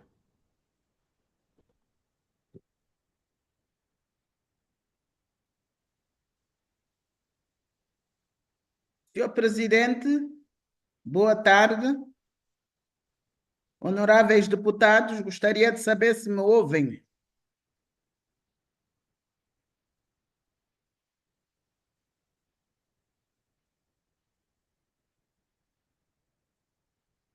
Yes, we can hear you, Honorable Estou a ser Mendes. ouvida, senhor presidente. Honorable Mendes, Aí é a yes, we can deputada hear you. Luísa Damião, não a deputada Ruth Mendes, como disse o presidente. Muito obrigado, senhor presidente, por me dar a palavra. Eu gostaria, em primeiro lugar, de saudar a todos e felicitar o Fórum Parlamentar da SADC por trazer à mesa de debate um tema de capital importância para os nossos países. Gostaria também de aproveitar esta ocasião para felicitar os nossos preletores pela forma bastante pedagógica e profunda como apresentaram as suas comunicações. É sem dúvidas um momento para levar à reflexão dos parlamentares sobre a necessidade de nós pensarmos numa legislação para se humanizar cada vez mais as prisões. É também um momento, e justamente em sede da nossa comissão, para fazermos uma análise sobre a reeducação dos presos, tendo como base a ressocialização e a sua reintegração social depois de terem a sua liberdade. Nós trazemos aqui à colação também, senhor presidente, a importância de se promover a transformação comportamental e a prevenção da reincidência criminal. Porque estamos todos conscientes que a reeducação dos presos é um processo complexo, que busca não apenas punir o crime, mas também preparar o indivíduo para uma vida socialmente responsável depois dele usufruir da sua liberdade. Portanto, é um processo fundamentado no princípio da ressocialização que prevê a reintegração do recluso. E como a nossa comissão vela pelos direitos humanos, como é que os parlamentares podem influenciar neste sentido? Por isso eu reputo de muito importante o facto de termos trazido à mesa de debate este tema, e os parlamentares podem fazer constantes fiscalizações às prisões e sugerindo também a implementação de programas e atividades que visam o desenvolvimento integral dos reclusos, como ações de capacitação para os reclusos, cursos de formação profissional, ensino de artes e ofícios, para que eles possam ter competências e depois estarem aptos para trabalharem no mercado e darem o seu contributo na sociedade. É importante nós primarmos também por atividades culturais e desportivas, através do teatro, da música, do desporto, que ajuda a contribuir para o desenvolvimento pessoal e a promoção do bem-estar dos presos. Outra sugestão que nós gostaríamos de apresentar também são os serviços de psicoterapia e um acompanhamento social por parte dos psicólogos, dos sociólogos, para poder lidar com as questões emocionais dos reclusos e ajudando na sua recuperação e reintegração. Em Angola, nós temos uma inovação que são os parlatórios virtuais, que permitem os reclusos manter contato com familiares e advogados, promovendo a sua conexão com a sociedade e promovendo também a sua reintegração social. Temos ainda desafios, obviamente que temos desafios, os desafios da superlotação, a falta, às vezes, de alguns recursos, mas nós temos algumas recomendações também para a lei modelo da SADC, como seja a educação prisional obrigatória, com cursos de alfabetização e cursos técnicos, como dizia, o atendimento psicológico e psiquiátrico e programas de reintegração pós-prisional. Senhor Presidente, muito obrigado por me ter dado a palavra e mais uma vez felicito os nossos preletores pelas suas brilhantes comunicações. Muito obrigado.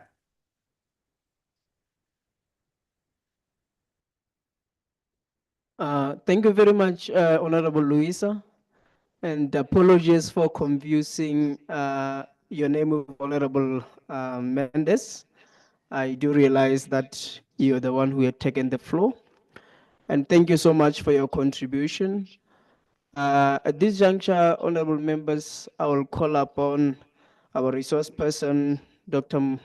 Mwende, to respond to the deliberations and, just wrap up the presentation so that we can then depart for lunch. Thank you.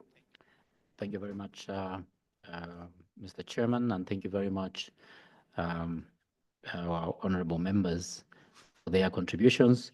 Just to comment, I think, on the honorable member from Eswatini, yes, indeed, women, particularly in the first trimester when pregnant, they do require folic acid.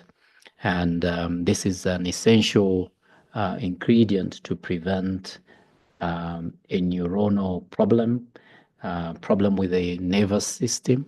In medical terms, it's usually referred to as spina bifida. This is where part of the spinal cord is outside the vertebrae, and this is quite devastating to the normal growth of the child. So usually in prisons, this is lacking, and that, I think, as I spoke as well, pregnancy requirements are very, very specific, and we need to repackage our advocacy. And like I think many members are thinking and feeling here, our law should basically embrace. We need to be very deliberate. Otherwise, we'll live another day to realize that, again, we have left the women behind. The honorable member from Malawi did speak strongly about sodomy. Yes, indeed, one may entertain the fact that conjugal rights can bring about a reduction in sodomy, but of course, most of these crimes, just like any other crime that happens within prison settings, are exacerbated or are worsened by the conditions that are in prison. So some of these crimes within prison settings may start falling off the day we start looking at the fundamental challenges that come with prisons. The honorable member from Angola, Boa Tarde, and muito obrigado for your question. Yes, we need to rethink about the legislation to humanize our prison settings. She spoke very strongly on the rehabilitation and just basically the components that should go into rehabilitation. The cultural, social, sports, psychotherapy. I think it's very, very important to enhance the oversight programs that members of parliament carry, so that the members of parliament can continue supervising the running of prisons. Basically, the oversight is basically part of the management of our prisons. But we need more teeth to this mouth that we have as a SADC Parliamentary Forum, so that we run away from, or rather we migrate from just being report creators. We need to basically bring the implementers to task in one way or the other. I know the route that we have to take is very, very a stringent route, but it has to be done.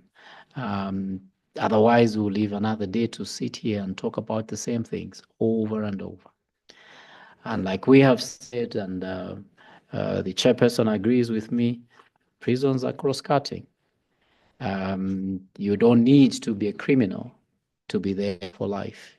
Just by merely being a human being, you can find yourself in prisons. So while we can, let's improve the conditions thereof. Thank you very much. Thank you very much, honorable members, and a special thank you to our resource persons who have given presentations this morning. Honorable members, I thank you as well for your engagement. Your contributions has been very profound, have been very critical, have been very thought-provoking, which is really why we had to be flown to this place to be together to discuss these issues.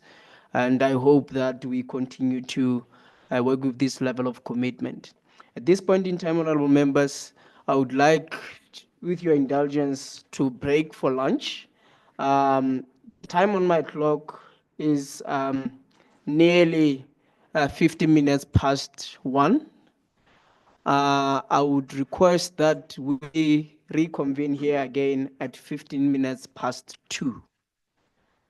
At this point in time, honorable members, I wish you a good lunch break. Have great meals. Just make sure you don't choke on your meals and come back to contribute and change our SADC region for our citizens. Thank you so much.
For 7 years plus, I've been living in trauma.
For 7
Honorable members, welcome back from what I hope was a refreshing lunch break.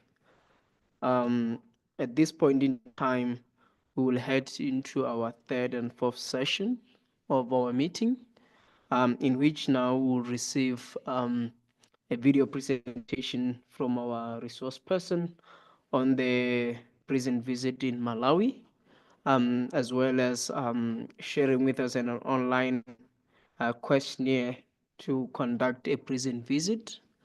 After that, we will then have the committee secretary here who has been taking notes during the deliberations of this committee, would also like to share what he had captured as some of the recommendations he has been gathering from our deliberations. Lastly, we will then have closing remarks from Dr. Ngwende, who then will give insights, the final insights, basically of the session, and perhaps would say a bit on the recommendations that would have been captured, which after then I will do the closing remarks as the chairperson of the committee and will be at the end of our meeting for today. With this said, honorable members, I hand over the floor to our resource person, Ms. Anake, to give us the walkthrough of the prison visit in Malawi. Yes, so hi everyone. Hopefully more people join us as we move along. There's a video we missed in the morning, so I'm going to start with that video just to say that when we look at prison oversight, there's many different groups that engage in prison oversight. So since the 18th century, judges used to visit their prisons in their vicinity to see that the conditions are okay. In some countries, prosecutors visit. Magistrates often visit the prisons in their area. So these are all practices that have been there for centuries, literally.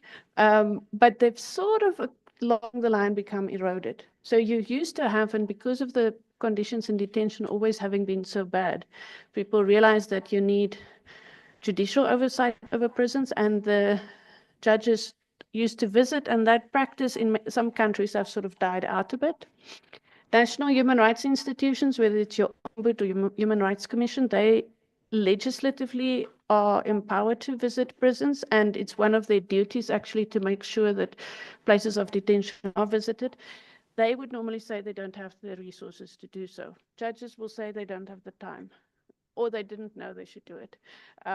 So you have these two sort of oversight bodies coming from different independent perspectives, but they're not always working the way they should. And sometimes they would do a visit, they would note certain problems, but that problems would never come back to the parliament for you to then act on it or to make sure that the prisons improve based on the recommendations that were made. So there are those oversight bodies, and then in most of the SADC countries, there are also provision either for visitor boards, prison visitor boards, or prison visit committees, or independent inspectorates of prison. There's two countries, South Africa and Malawi, that have well-established independent prison inspectorate bodies, and they have to report annually to Parliament. In some other countries, the provision is made for in the law, but it's not actually, haven't been enacted yet. So the idea would be with a model law, it wouldn't be for us to say this is what should happen, because I think all of our countries have agreed to the Convention Against Torture. We've all agreed to the UN minimum rules on standards in detention. So as countries, everyone's working towards improving the prison situation. So the model law wouldn't actually say this is what the prison conditions should be, or this you should have condoms, or any of those sort of things. That's not what the model law. The idea of the model law is to suggest ways in which oversight can be improved, so that parliamentarians have a better idea of what's going on in prisons and can then legislate or act based on that. So, for example, today one of the committees is discussing how can one improve actually oversight and budget transparency in relation to prisons. And we're talking about how can we do it in relation to health in prisons and those sort of things. So I think it's a cross-cutting issue. And the main thing is for people using your own experiences to think about what could actually work so that you have enough information as parliamentarians to be able to do your job of fulfilling that oversight function.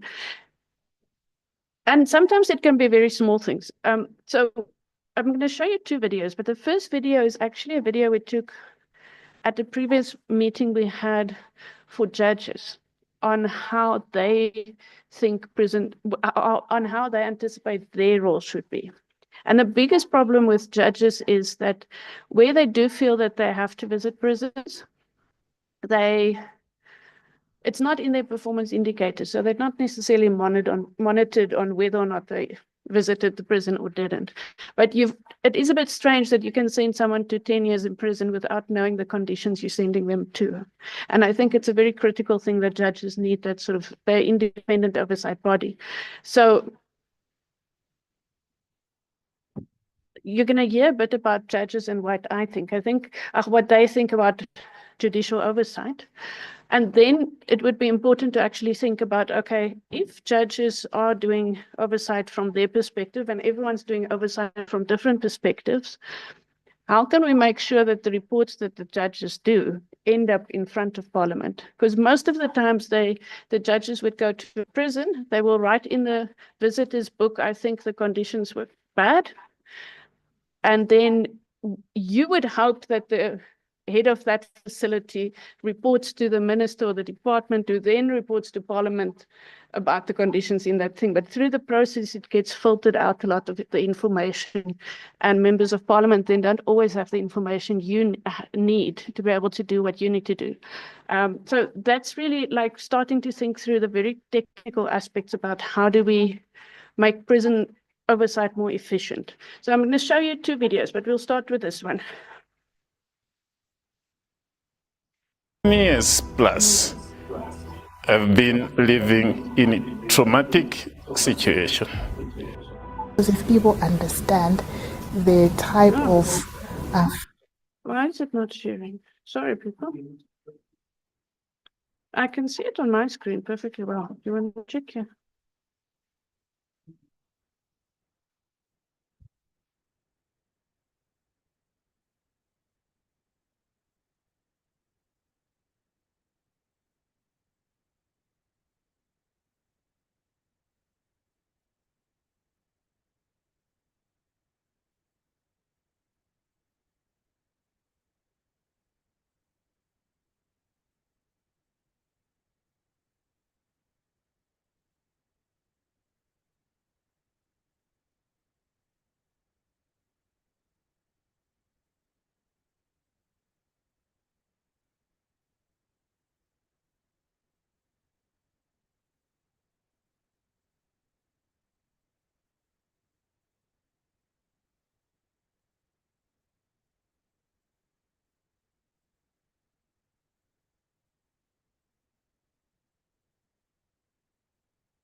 For 7 years plus, I've been living in a traumatic situation. if people For 7 years plus,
years plus have been living in a traumatic situation.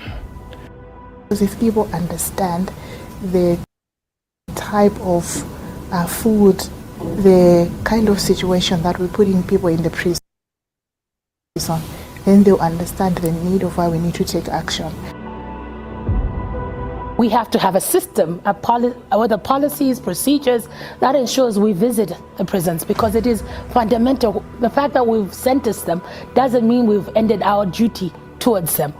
We have to go back into those systems, assess how they're living, whether their cases need review or issues have changed, and also just basically ensure that the basic human rights are being upheld. Within the first 2 weeks of his being convicted and he's going into prison, he was denied food because someone wanted to have sex with him. I witnessed people dying on a queue in a prison cell. But unfortunately, before the release order could be issued, the young man died. So that, I think, is one of the cases that has stayed with me for quite a while. That the death penalty does not inhibit capital crimes. That is established with absolute clarity from every bit of empirical evidence over the last 100 years.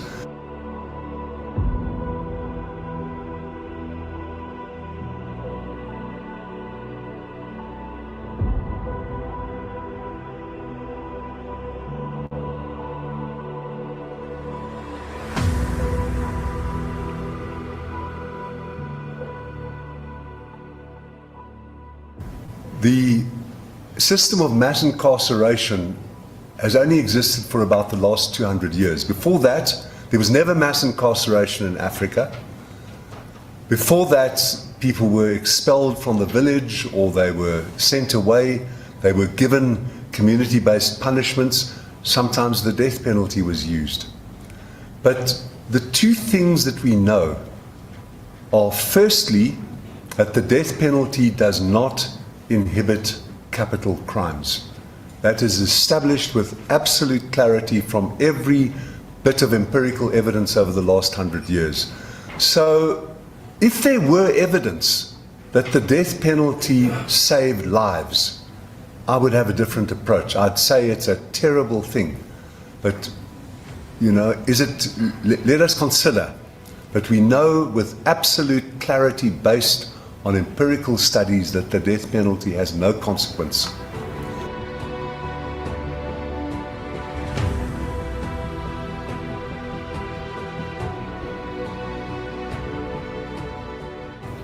Well, if you look at the judiciary, you look at it as a company. And as a company, its major profit is to see how many people have been convicted. And they are living up to that, because as I was checking the population in the prisons yesterday, it's actually at 15,000. So it's actually more than doubled. In terms of the overcrowding rates, yes, the average was about 260, but now we're going to about 270, 275, which is not helping matters. I've had the opportunity to be part of the judiciary for the past 29 or so years. Started off as a magistrate, so went through all the ranks. There are some instances where from other areas there is incarceration for excessively long periods for people who have not yet been tried, who are on remand. And I thought probably sharing the best practice from the Zimbabwean side. We have an inspectorate team, a system in place for prison visits. Magistrates do it regularly. You can conduct an impromptu, unannounced visit, and you are free to check in every corner, every place to see, and also to interact with the inmates as regards their welfare and their well-being, even the prison officers. You can talk to the inmates freely with them, giving their issues.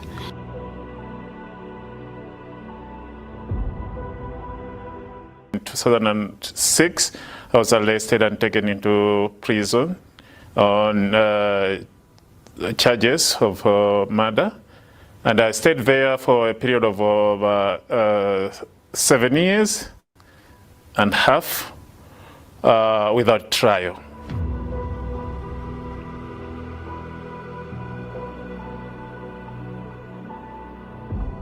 So even for repeat offenders, yes, the law says that you should take them into prison.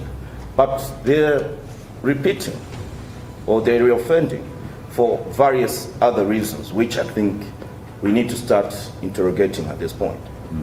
Because someone repeatedly steals a bar of soap, or someone repeatedly steals a few cobs of maize because they're hungry. You call that person a repeat offender? So those are the questions I think we need to ask. The second thing we know, this is more important even for us, is that long sentences do not deter crime. Now in South Africa, when the new democracy came in 1994, Parliament, the governing party, the new democratic elite wanted to be seen to be doing something. And what they did was to increase sentences, to make bail more difficult, to increase the jurisdiction of the lower courts, and radically to increase the number of offences for which the life sentences were possible. 1995, South Africa has 400 people serving sentences of life.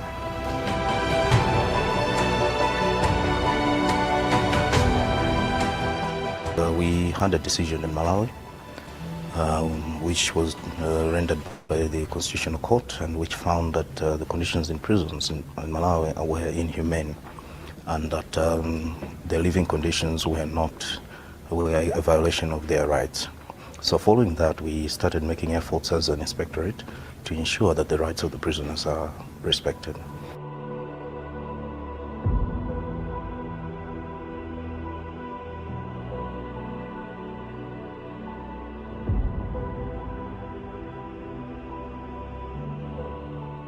The conversation about prisoners' rights has been revolutionary, but we have omitted one aspect, and that is children in prisons.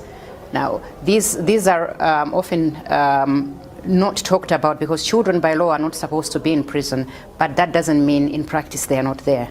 So in many instances, you find that because in many of our countries, death registration is not compulsory, or it's not done. So when a child is picked up by the police, it's very difficult for them to prove how old they are.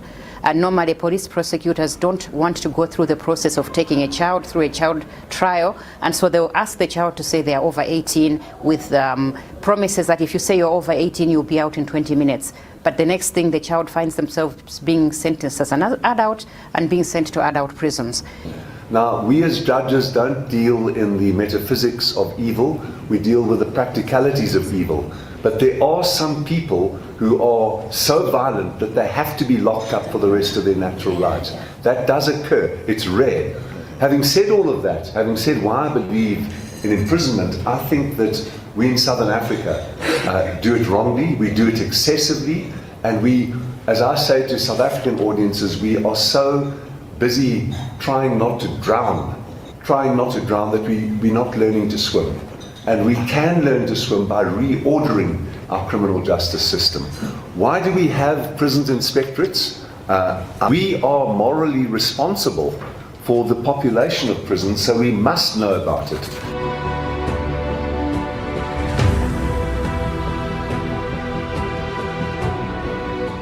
When we talk about prisoners' rights, we also need to understand the context in which our prisons are in respect to issues of congestion.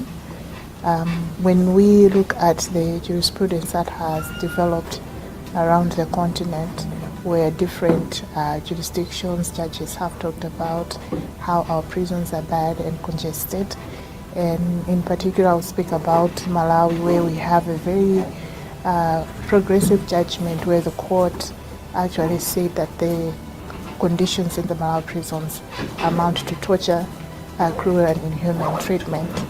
And that judgment was a judgment of 2007.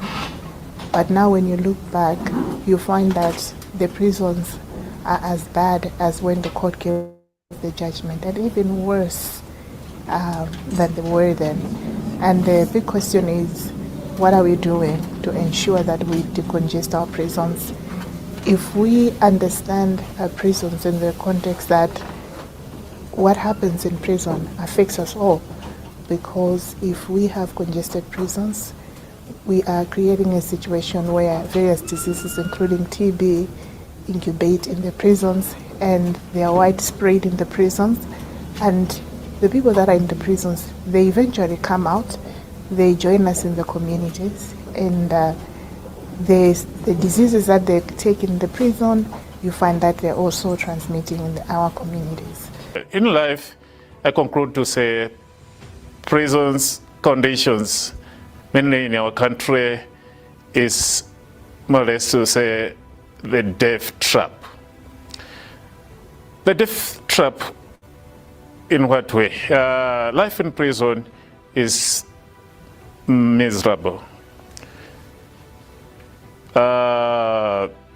Due to congestion, life is not easy, and even the diet itself is not that nutritional enough that can keep the human being.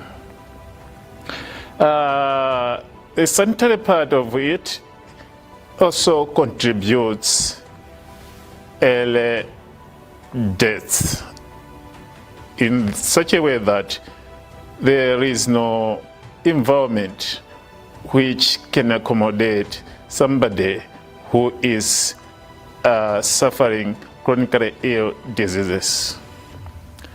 There is also need to build more prisons to cater for people with their needs. We realize that those affected, for example, those with TB or contagious diseases, are housed in the same place with other inmates who are not suffering from the contagious diseases. There is need for facilities to be availed, rooms for proper isolation, and medical facilities to be provided.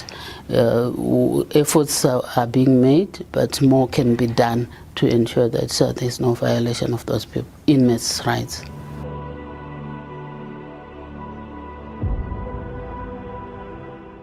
And when I think about prisoner rights and how we as countries, especially in Southern Africa, are doing it, is the inability for us to work holistically. I think you cannot do prisoner rights without taking into consideration the amount of needs that they need because of the fact that they're incarcerated and they're not able to get to those things by themselves. And as such, although judiciaries are the ones who sentence them to those prisons, but the fact is states are the ones who are accountable and responsible for them whilst they're in those prisons. So the right to health, the right to education, the right to sanitary spaces, even the right to clothes, the right to food, are very fundamental for them. And in order for us to ensure that that is done, judiciaries themselves have to ensure that the laws and the standards and the policies are being implemented. We have to have a system, with the policies, procedures that ensures we visit the prisons, because it is fundamental. The fact that we've sentenced them doesn't mean we've ended our duty towards them.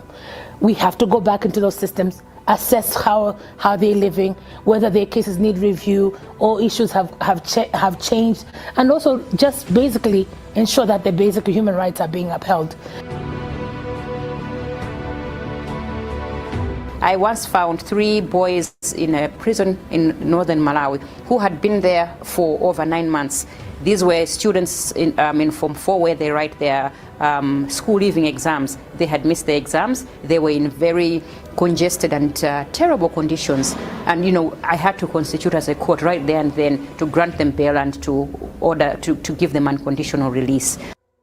Sometimes you go into prison and you find undocumented prisoners who have overstayed there, and you're like, why are you here? Maybe on a homicide charge or on whatever charge, or they don't even know why they're in prison. And you check with the other agencies, They don't even have a file. They don't have anything. It's like this person was just dumped in prison. So in my time when I used to visit the prisons, I would release such prisoners. And sometimes we also had what we call camp courts, where I would go to prison and set up a court in prison.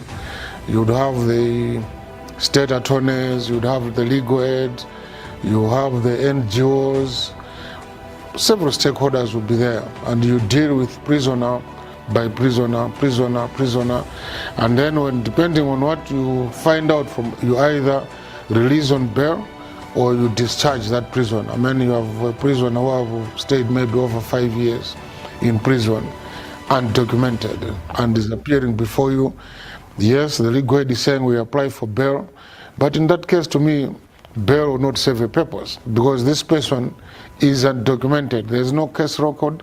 So I just discharge these persons and say, I've discharged this case. When the prosecution is ready, they can come back and prosecute this person. I personally affected with the time when I was in prison, and I believe this will affect the entire of my life in such a way that for 7 years plus, I've been living in a traumatic situation. And this sometimes, even as I'm out today, comes into my mind. Because the time when I was in prison, a lot of things happened. As I've already alluded to, I witnessed people dying on a queue in a prison cell.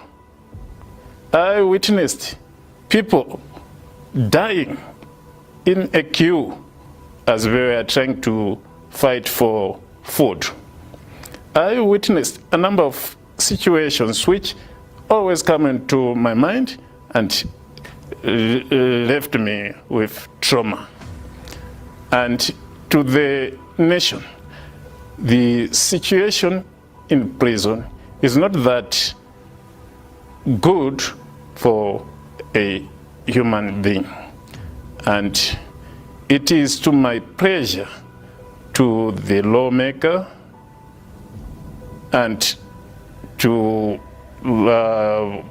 the judges, even the magistrates, to take into consideration when imposing sentences.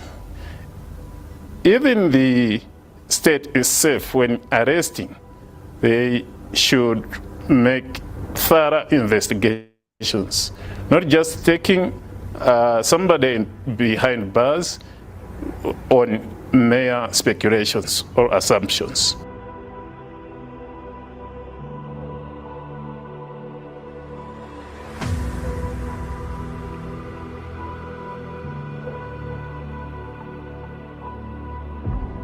We visited a prison in Lilongwe where we found this young man. This young man had stolen a cell phone and was sentenced to 3 years imprisonment. Within the first 2 weeks of his being convicted and he's going into prison, he was denied food because someone wanted to have sex with him. So he was denied food for 2 weeks, after which he was forced to have sex, and then he was basically raped. So he then contracted AIDS. He was ignored because the treatment was left to his, or rather taking care of, his care was left to his fellow inmates, who also grew tired. And at that time, there were also all these apprehensions about HIV, and that, so people were afraid to take care of him. When we went to that prison, I found him in a corner. He was naked, he didn't have any clothes. It was just a blanket covering him, and it was just a small blanket. He was all bones, and basically he was on his dying bed. We did make a recommendation immediately that he should be considered for release, but unfortunately before the release order could be issued, the young man died. So that, I think, is one of the cases that has stayed with me for quite a while.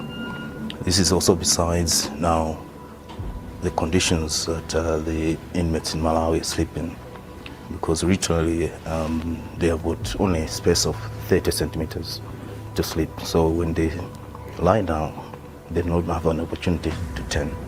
In some prisons, the prisoners don't even have the space to sleep. So they either sleep whilst standing or they find a place to sit down. So that is also something that gets stuck with me.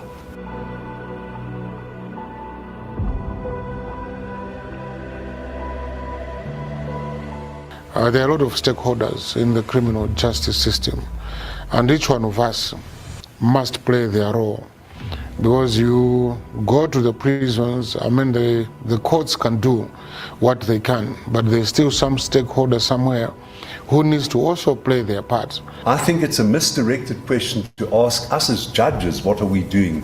Prisons should be thought of as spaces that we ourselves can find ourselves in. But the fact is, states are the ones who are accountable and responsible for them whilst they're in those prisons. Remember that people go to prison as punishment, but not to be punished.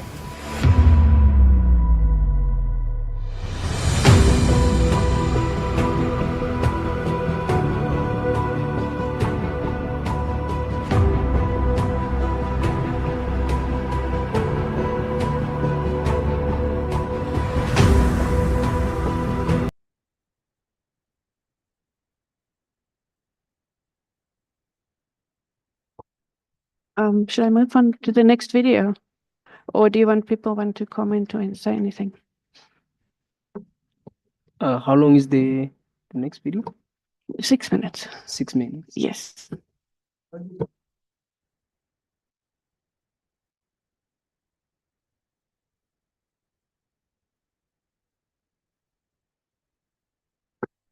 What would you recommend our members? Do you think we should get on to this one and then we'll then have another video after? I see some heads nodding. There. We move to the next one and then deliberate on them together. Okay. So just to say, with the video you just saw, some of those people who were in the interviews are resource people at the meeting over the next 3 days. So Justice Ntaba, Judge Kalambera, Boxton, who's the former prisoner, was never found guilty of anything.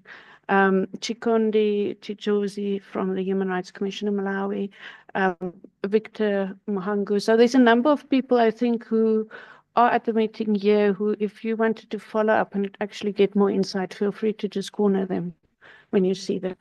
So the next video I'm going to go through is actually what happens during a prison visit.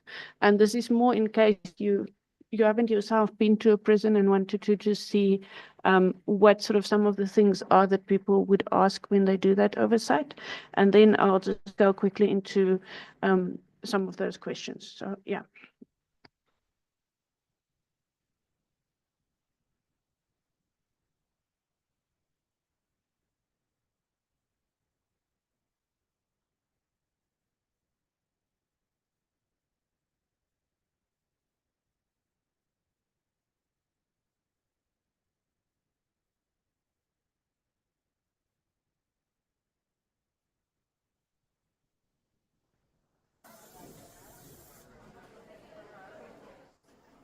In Malawi, as in many other parts of the region, prisons face multiple challenges, from overcrowding and limited access to health care. In Malawi, as in many other parts of the region, prisons face multiple challenges, from overcrowding and inadequate food to poor sanitation and limited access to health care. These realities underscore the importance of regular prison inspections. An inspectorate visit is a key mechanism for monitoring the treatment of prisoners and the conditions of the detention facilities. The inspection team typically begins with an introductory briefing with prison authorities. This sets the tone for a transparent and cooperative process.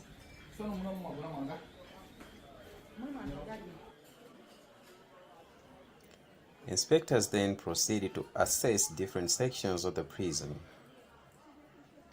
They look at the state of cells, bedding, cleanliness, and access to natural light and ventilation.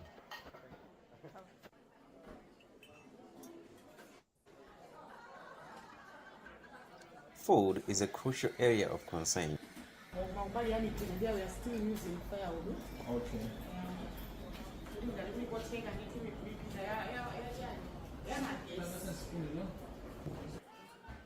Inspectors evaluate the quality, quantity, and nutritional value of meals served to inmates. This is the greens. Fresh meals, huh? Wow.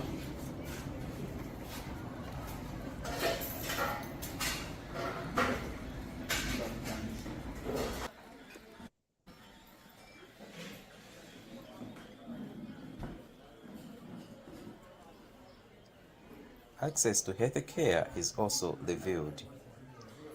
Inspectors examine clinic conditions, medication availability, and the ability of staff to handle common illnesses and emergencies.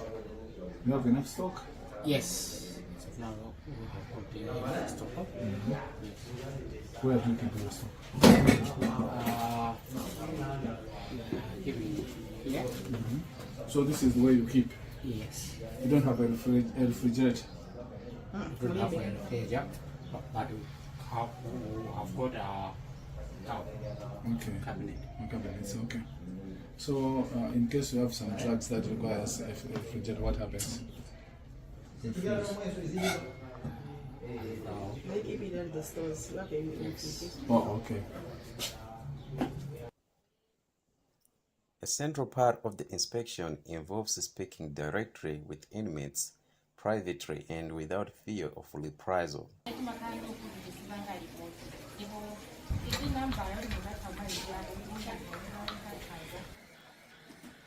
Their voices offer essential insights into their treatment and well-being. Throughout the visit, findings are documented carefully. Any urgent issues are flagged immediately to the authorities.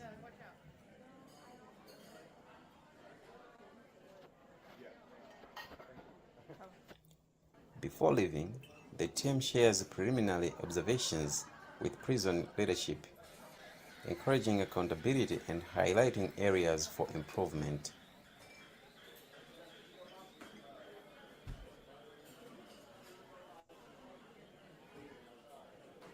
This was Cholo Prison. This is Inspectorate of Prisons visit. So we start by visiting the officer in charge just to tell us the general situation of the prison on that day. Then after that we just walk around the areas that we feel that are important. So we go to cells, kitchen, and then we also go to clinic. So we visited the clinic. If you see the clinic, it had no windows, no ventilation, and the drugs were just being powered, which is not the best way of keeping medicine. Medicine that are supposed to be kept in a proper, a safe place. And also, I asked about the refrigeration. The officer in charge said that they do have in the stores, but I doubt if that is true. So they are supposed to have a refrigerator inside the clinic to keep their medicine. You even saw the patients. All those who were down, they were the patients. They were waiting for treatment, but they were just squatting. They don't even have a place to sit. When we visited their cells, at least they were clean, but you should also understand that prisons in Malawi, they are not meant for female, they are meant for men. So you can see there are a number of facilities that are missing in the prisons. We have babies in the prisons, about 7 of them. That day we found them, they were there, they were mixing with their mothers and adults, prisoners. There's no separation, no place to breastfeed the babies. So it's like the babies that are also treated like they are prisoners because they don't have their own place to start to pray. There is no ECD, early childhood education in prisons. So which means that those babies, they are missing an important stage of development because our prisons are not providing. They are not providing that. And again, you know that women, they use sanitary pads. We don't have a place where we can dispose our sanitary pads. So sometimes they're just piled in the toilets. So it's not hygiene. So this is one of the things that we have observed. I've also observed that there's a lack of legal representation. We have so many women who are on demand. They're waiting for their time to be tried. So it's very difficult on their part. But just to say that I think the situation, the conditions that you have seen here, that different from the male prison. When you go to male prison, at least here they have a space to sleep, but in the male prison, it's just the conditions are just worse. So after this visit, we go back with the officer in charge. We tell him the problem that we have found, and then we tell them they should improve. On our next visit, we should find that things have changed. Established under the Constitution, the Prison Inspectorate exists to ensure that conditions in our detention facilities meet basic human rights standards. It operates independently, inspecting, reporting, and recommending reforms. The Inspectorate has the power to visit any prison or police holding cell with or without notice and carry out investigations without interference. They can also question anyone relevant to their inquiries.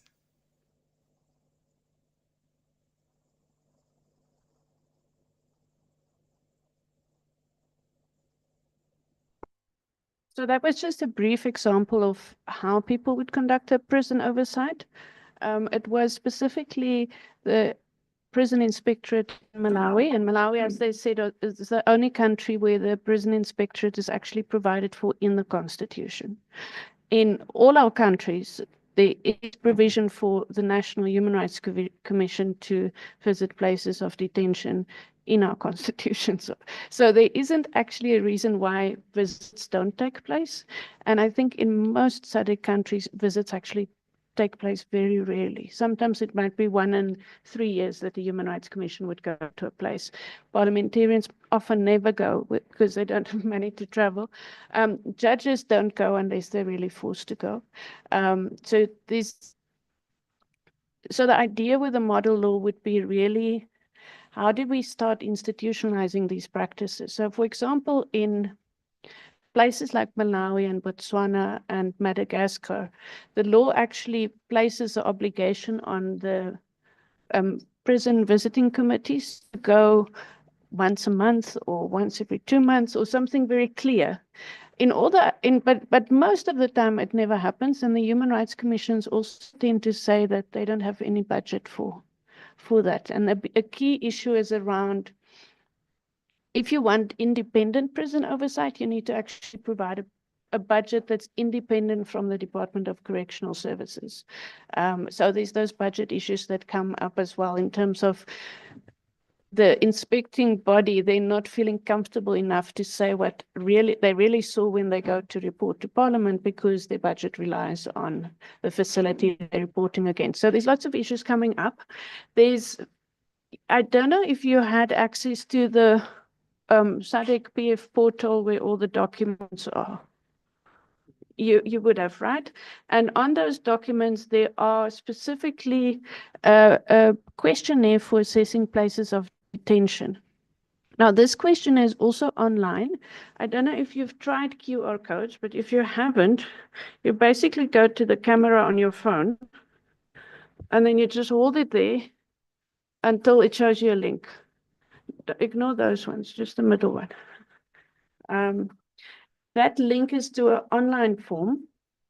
Now, it's hard to fill out the entire form if you don't. You can only fill it out if you proceed to the next page, if you fill out the previous one. But basically what's on the online form is exactly what is also in the questionnaire that is on the portal. The difference is that if you have like a tablet or your phone with you and you do make a visit, you can actually fill in everything you see on the online form, and at the end put in your email address and a report will be emailed to you of what you had seen. The idea is really that with most places, so the judge goes, he visits, the magistrates go, they visit, all they do is write in the visitor book, and then nothing happens. Because you can't assume that the person in charge of the facility is going to necessarily fix the problems that was identified in the visitor's book. So I think what you as parliamentarians might want to think about, how do one then address all these problems? So for example, if you looked at the concept note for this meeting, there are some countries with very high rates of pretrial detention. Now, you don't even have to leave your office. If you have a system in place where either the prisons or the judiciary reports to you on a regular basis on how many people there are awaiting trial.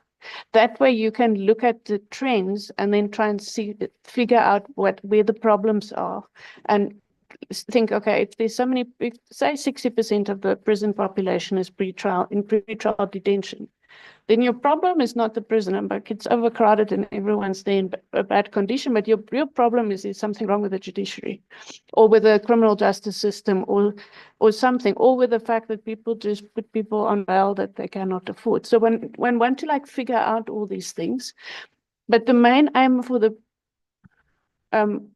SADC model law would be about how do you put in place certain mechanisms. So in many of our countries, some mechanisms already exist. It just never gets followed through on. So if the Human Rights Commission must inspect places of detention and they must report to Parliament, but you don't get the reports and they don't go inspect. So what do you put in place in the model law for you as parliamentarians to actually get the information that you need to be able to have sufficient oversight over prisons, and so in many countries, for example, people can spend 2 weeks in prison without food and no one will know because no one visited the prison. I mean, sometimes the prison officials know because and sometimes that's the only way you end up finding out, because they're like, listen, we have no budget, there's no food. So I'm just raising all these questions, and with climate change, it's definitely going to become worse. There were many examples, for example, during recent storms and floods where prisons collapsed due to bad infrastructure and inmates died, or where roads were cut off and no one could reach the prison, and therefore the prisoners didn't have any food for weeks. And so people are literally left to die unless there's a way in which there's oversight. And it cannot be oversight that's once every 3 years. And it cannot be oversight by civil society, because as much as civil society should also have access to prisons to do independent oversight, they'll never have sufficient funding. And definitely now with all the cuts on civil society, they can't be the people doing this. You have to have an institutional mechanism. And the human rights commissions and the judiciary should be a part of that, because that's already in there. But those mechanisms need to be strengthened to make sure that the information gets to Parliament, and then Parliament themselves should think about how to also visit prisons and see where the problems are and figuring out how to deal with some of those things. So often, like, for example, a big problem with prisons would be, like Michaela said before, prisoners who are ill need food. They can't take their medication, like TB medication, on an empty stomach, so they'd rather not take it. Then everyone gets more ill in the prison because you're not dealing with a health issue. But it's horrible taking the medication without food. So how do you deal with the food issue? And sometimes it's simple problems in the supply chain. It could be problems at a particular prison where the warders take all the food and sell it. You know, like every place has its own dynamic. So this is not about putting in place a system, the same thing for everyone. It's about everyone just thinking about what could work for our country, but what sort of principles and mechanisms could we suggest in the model law, and people can take bits and pieces of it that could work so that they can then amend their laws and improve some of the systems. That's it from my side. Yeah. Thank you very much, Anike, for your intervention, the videos that you shared with us. Yeah, I'm still scared from what I've seen. There are some things that I really never believed do happen. I've been hearing honorable members speaking about children in prison. It's my first experience to see this and actually seeing that it's a reality. Kind of shocked me in a way. But honorable members, let us get into the discussions. Perhaps looking at the first video and both video, what are your inputs? What are some of the questions that you may have for the presenter, or any contributions that you would want to make? I know that we are approaching the end of the meeting, but do not go back with those valuable contributions that you have. We are almost done, and we'll very soon release you to go rest from yesterday travels. Do we have any deliberations? I can see honorable member from Malawi. I see honorable member from Seychelles. I see Dr. Mwende. As much as after that particular deliberation from members, you were supposed to also come in. So I'm not sure if it will be different from your final remarks, perhaps, because you're going to have a floor again. So perhaps you could actually have everything together in the session that we'll give. Do I see your hand, honorable member? Yes. I also see honorable member from Eswatini and honorable member from Madagascar. So the floor is yours, honorable member from Malawi. Thank you, Chair. Thank you, Honorable Chair. And very pathetic indeed for my country, Malawi, to have a situation the way it is in prisons, specifically the main prison, where we've seen a lot of men sleeping like, I don't know. But let me commend the judge, Fiona, is it Fiona Galemba? Okay. Mwale, yeah, Fiona Mwale, what he did by giving bail to these three people, I don't know whether they're children or what, that she took a step to do that. That's so commendable for me. The problem that I see here is that a lot of people go to or are being jailed for petty or small cases. Now they're there, they cannot be looked after. Nobody can follow up. Legally, they say maybe because you have been taken to the courts, to Maula prison, then the legal team cannot follow them and they follow their cases. That's the main problem. Because if your case is not being followed up, or there's nobody to follow about that case, you are bound to stay in the prison for as long as you stay, because nobody's taking care of your case. They sometimes took them to to the courts, but you find them, they are being returned back to the prison without their case being taken care of, or being somebody to possibly taken care of. So it is really pathetic, because most of these people, their cases are not being put to be discussed by these courts people. And the coming in of these judges here, Judge Mwale or Judge Ntaba or Judge Kalemba, it's a very good indication or good gesture for this committee or this SADC model law. At least they know exactly what is actually happening on the ground. Because these people need to follow up and find out why is it that these people They have been taken to the court, to the prison, but their case has not been finished. I don't know in what their terms, the way they put it. Someone has stolen a cell phone and is being charged 3 years imprisonment. Is that true? Is that the way? Is that fair? It's not. And they are making our prisons to be more congested because of all these petty issues, whereby they can pass the judgment within maybe a month or so, and they get released. But you see the way things are in our prison. Now, you find out that as members of parliament, the social committee, they usually go to visit the cells. But what comes later after, I don't know. I see nothing happening. Well, what they say is no, there's no funding for this. There's no money allocation for this.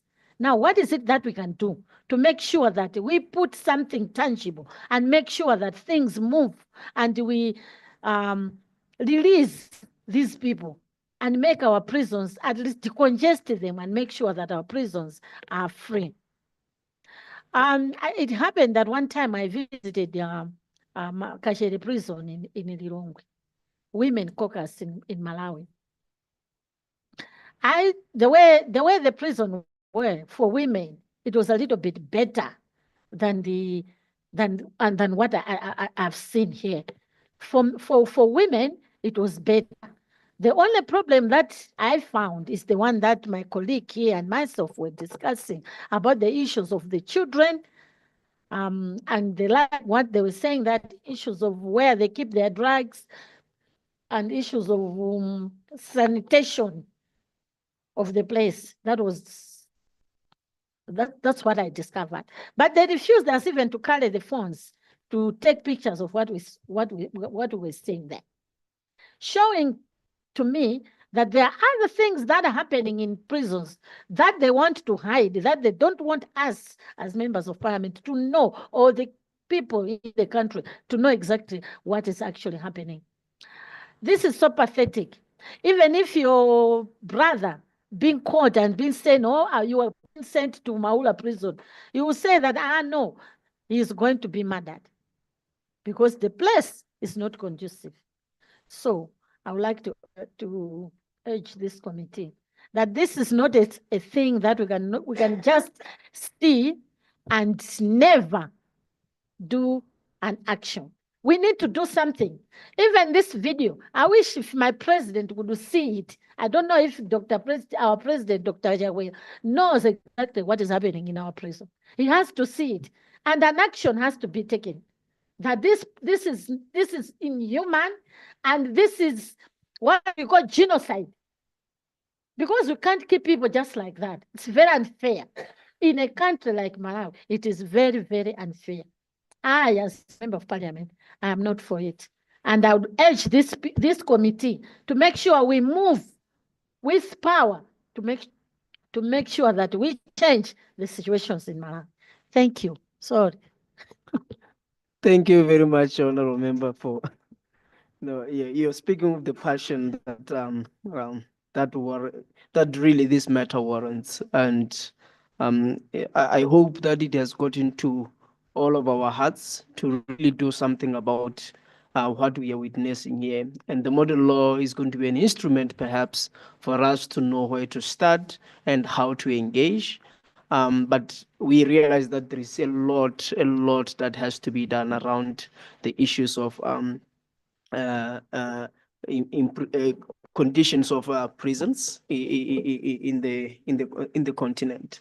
We need to remember, like we have been saying all day, prisoners are human. We cannot forget that. Our approach should actually originate from that. I had the honorable member from South Africa who spoke genuinely that priorities are there. But let us remember, they are human beings. How do we tend to deprioritize their needs for health? How do we happen to deprioritize their needs for education? Which is what we say everybody has a right to. The fact that somebody stole a matchbox in a store shouldn't be a reason why their education needs should be deprioritized. Shouldn't be a reason why being raped to them should be a normal thing. So we need to look beyond what their contribution perhaps to the economy is, because sometimes this deprioritization comes from, are they productive? Why are we going to take money to we put them there. Some of them, we put them there when they don't have to be. We decide not to try them so that they can actually be proven to be innocent. And then we come and say they're unproductive. So these are things really that we need to be very powerful to make sure that they're out there. We are working hard to change the situation. Honorable member from Eswatini, and then I will come across. I'm going to give everybody an opportunity. Honorable member. Thank you, Chairperson. Chairperson, the video was very emotionally challenging for some of us. Earlier, before we broke for lunch, I realized that my honorable colleague next to me spoke about the sexual violation in prisons, and we saw an example of what happened to that young man who was violated, and he ended up losing his life. And the picture itself was just heartbreaking. So yeah, it does say to all of us here, we need to act responsibly. We need to exercise our leadership role with a sense of conscience, so that whatever we do has meaning to our societies. There's no reason for that, really, because imagine that the judiciary says someone is arrested they sentence them to maybe 5 years in prison or whatever the number of years for rape. And then they go there and now rape is legal in there, because that is rape. And it's not even rape, it's beyond rape, because it's also it's got some sort of bullying. They said they deprived him of food. So those kind of acts really, I think when we put together our model law, we do need to put considerations of putting in place harsher consequences, and also putting in place punitive measures for offenders who are going to go into prison and now create an environment that is inhumane for other human beings within the correctional facilities. There's also a conversation around the high number of pretrial detentions. I know that our country also has a situation with that, and to address it, basically the reason for it, I believe in most of the countries as well, is the issue of an imbalance between the judiciary and then the facilities themselves. Because if there's too many people, and also the number of cases, if there's too many cases and the sentencing happens and the facilities, there's not enough space, I think something has to be done there, so that, like my colleague said, if the offenses are not of a serious nature, maybe people should be given parole, or other reasonable measures, so that they're able to not congest the prisons, because it becomes unmanageable. It becomes unmanageable. When you saw that clinic where everything was everywhere and the people were sitting waiting to get medical attention, I mean, really, that I don't see a reason for it. And I'm not saying it with disrespect to Malawi. I think it's a similar situation with most of our countries. So really, how does a medical facility get run down to that situation? Because there's things that are there, and the prisoners themselves could be used to organize those chairs and desks that were there. But right now, everything is everywhere, and it's just unhygienic, and it's unacceptable, really. And the sleeping situation, I personally think right now, after seeing this, I think even the sodomy is not because people are being horrible. but you are a man, you're sleeping next to a man like that. Really, how do they expect you to function? And I'm not justifying it, but I'm really saying it's a difficult situation to find yourself in, even as a human being. You know, it's not right for people to sleep in that situation. So in the kingdom of Eswatini, what we are working on right now is to put in place a legal aid bill to address the number of pretrial detentions. Some of them end up going into that situation because of a lack of legal representation. So what we're working on now is to put in place a legal aid a bill, and also to review the current legislation.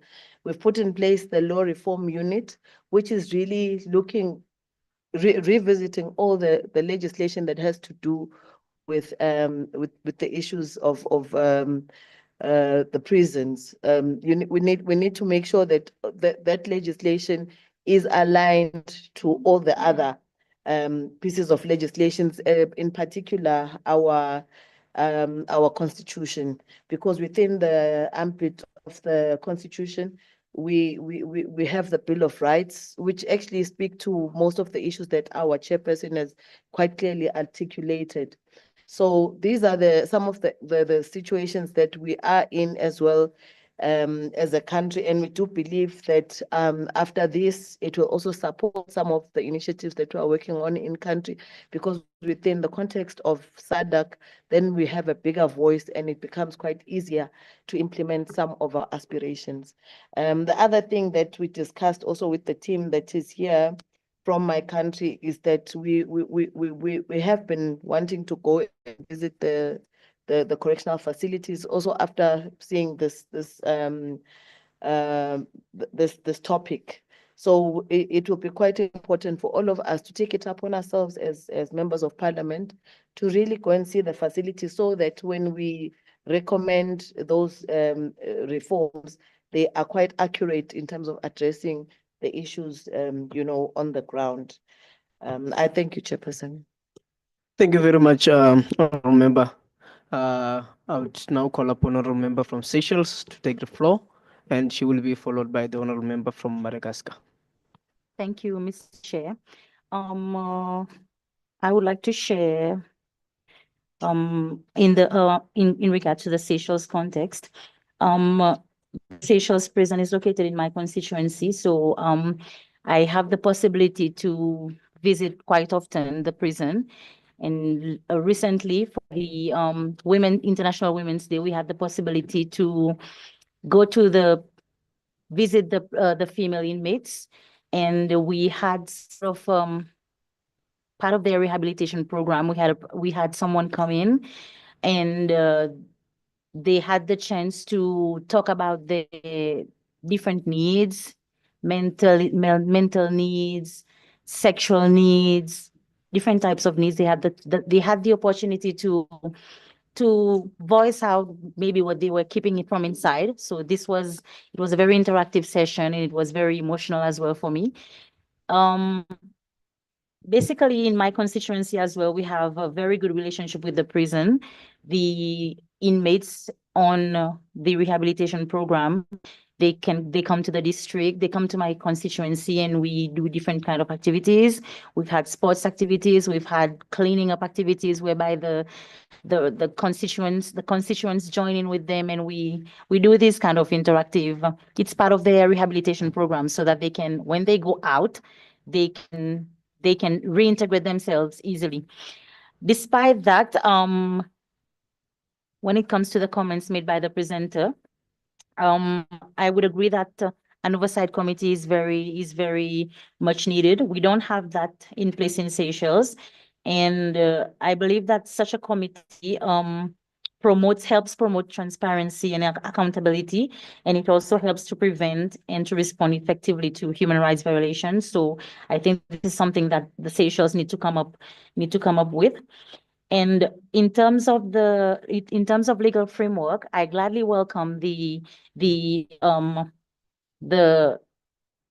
model law for prison, because our legislation dates back to 1991, and it does not generally contextualize with the Seychelles prison conditions as of today. So I think that this will help us in terms of reviewing the legislation in place. And thirdly, when it comes to mental health and rehabilitation, we have several gaps, and a significant proportion of our inmate population suffer from untreated mental health issues, exacerbated by overcrowding and inadequate psychosocial services. And since 2023, we've recorded a 55% rise in admissions in our prison, and the recidivism rate is significantly high as well. And just to add, when considering the model law, I believe that the security aspect when it comes to access inside the prison should be considered very significantly. This is a very big issue in Seychelles. Mobile phones are smuggled in, lighters, drugs, weapons are smuggled in. We had a riot in December, which recorded a few deaths. And this is due to access inside the prison. People who come in, visitors who come in, I think the monitoring and the supervision of people who come in needs to be addressed, because if we want to provide SRHR and other health-related services, if we want to improve prisoners' living conditions, we need to ensure that they are safe and they are not still committing crimes from inside the prison. So this is my input for today. Thank you. Thank you very much, Honorable.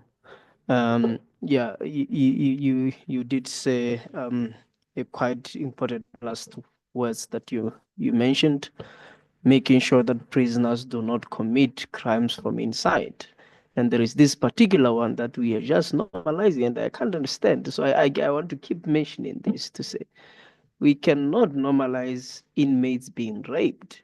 And then the funny part of it is that normally this is well known within our countries, within leadership structures, that people go to prisons, then there will be some bullies in there who are going to be raping the new ones coming in, and you find that is being considered as punishment for new coming inmates.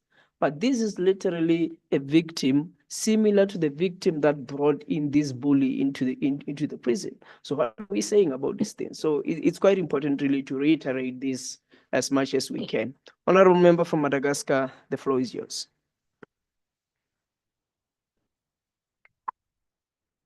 Merci, Monsieur le Président, d'avoir me donné la parole. Honorable membre, c'est un honneur pour moi de prendre la parole ici et pour partager et parler à propos de la condition carcérale et la vie des prisonniers et aussi des lois types. Comme tous les pays, on a constaté qu'il y a des surpeuplements carcérales à Madagascar. Donc, ça va engendrer beaucoup de problèmes. Par exemple, le problème de nutrition est vraiment observé parce qu'il y a beaucoup de prisonniers, donc les aliments sont insuffisants. Et comme il y a des problèmes accompagnés de cette situation, surtout dans le domaine de la santé. Donc, les prisonniers malnutris sont plus exposés aux maladies et c'est facile d'avoir des maladies transmissibles comme les tuberculose, comme Maman Gabriela a dit ce matin. Donc, ça, c'est vraiment vu à Madagascar. On a déjà eu des programmes pour remédier à ça, mais pour le moment, on a constaté que les conditions de vie, comme l'hygiène et la promiscuité au niveau du milieu carcéral est vraiment considérable. Donc, ça affecte vraiment les droits de l'homme et surtout les dignités humaines. Et puis, il n'est pas rare de voir des violences dans le milieu carcéral. Et ça va engendrer des problèmes. Les cas de récidive, c'est fréquent à Madagascar parce que la pauvreté est là et ça va entraîner des cas de récidive. Et malgré tout ça, on a déjà établi des programmes pour la réhabilitation des prisonniers pour préparer à rejoindre la vie normale. Par exemple, il y a des centres à l'extérieur même du prison qu'on envoie les prisonniers qui sont déjà conscients à faire préparer leur retour dans la vie normale. C'est ça le moyen. Et maintenant, à propos de l'infrastructure, Madagascar a construit 6 prisons modernes qui est nouvellement inaugurée pour m'aider à ce surpeuplement carcéral. Donc, à propos de visite carcérale, c'est encore difficile chez nous parce qu'il faut respecter la séparation des pouvoirs judiciaires et parlementaires et puis les exécutifs. Donc, c'est seulement le ministère de la Justice qui font le visite au milieu carcéral. Mais ça n'empêche que s'il y a des cas particuliers, on va entamer des enquêtes parlementaires à propos de ça. Et puis, à Madagascar, il y a beaucoup de ONG nationaux et internationaux qui interviennent dans le milieu carcéral, comme les CICR, il y en a des sociétés civiles, organismes de sociétés civiles, et surtout les ONG religieuses qui interviennent surtout dans le milieu carcéral. Donc, nous sommes vraiment convaincus que l'élaboration des lois types sur au niveau de la SADC est vraiment nécessaire. Comme quoi, on peut harmoniser la loi qui est déjà existante chez nous avec les normes de la SADC. Merci.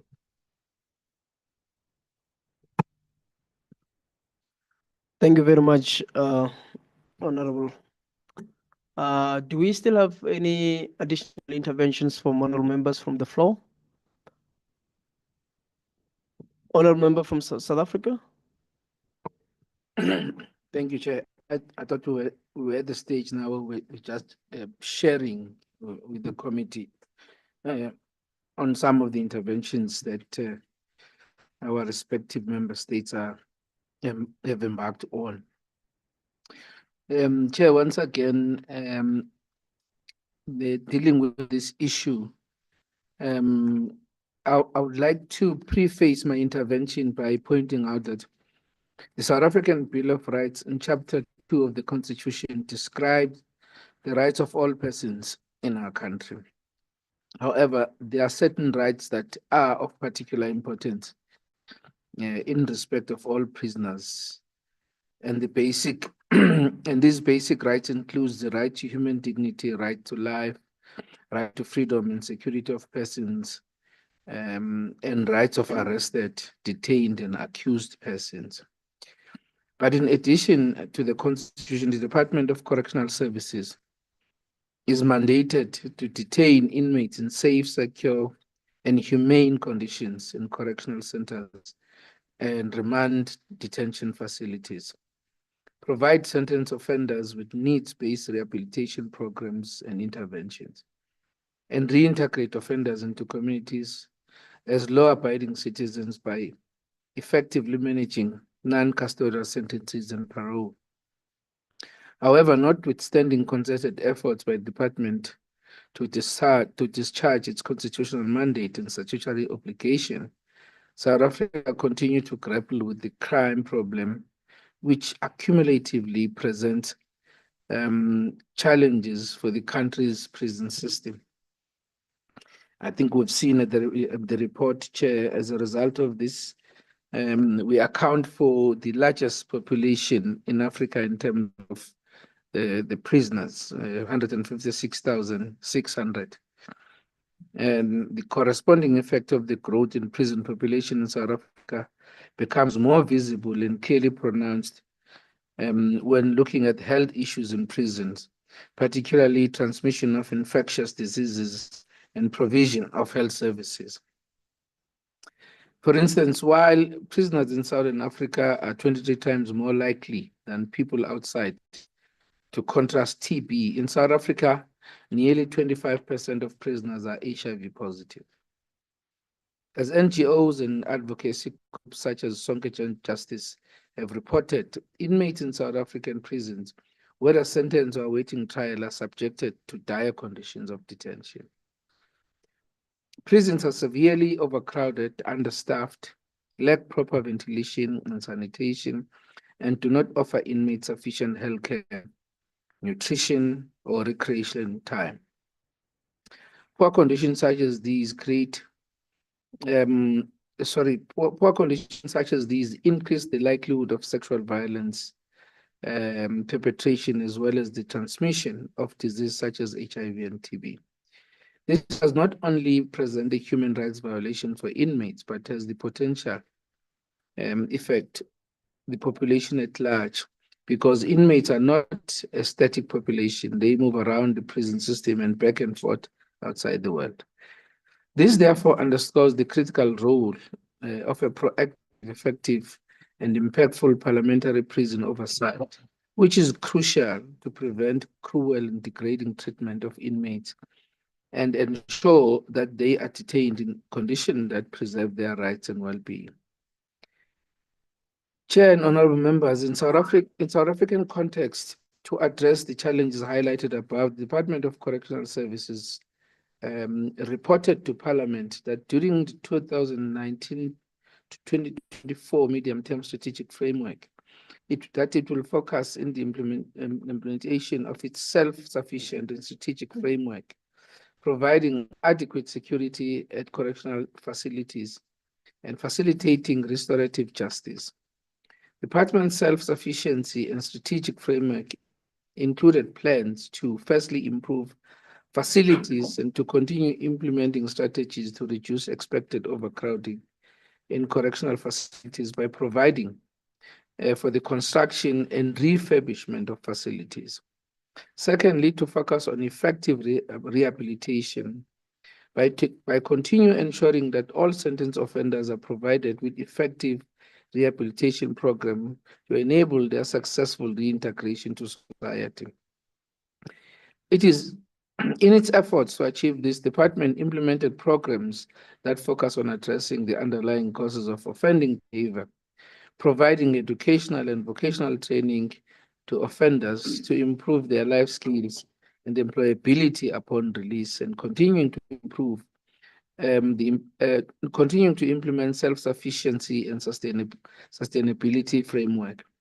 However, notwithstanding many concerted efforts by South African government to address conditions in prison facilities, including overcrowding, some of these challenges that we spoke about, the issue of AIDS and TB, are issues that we are still grappling with.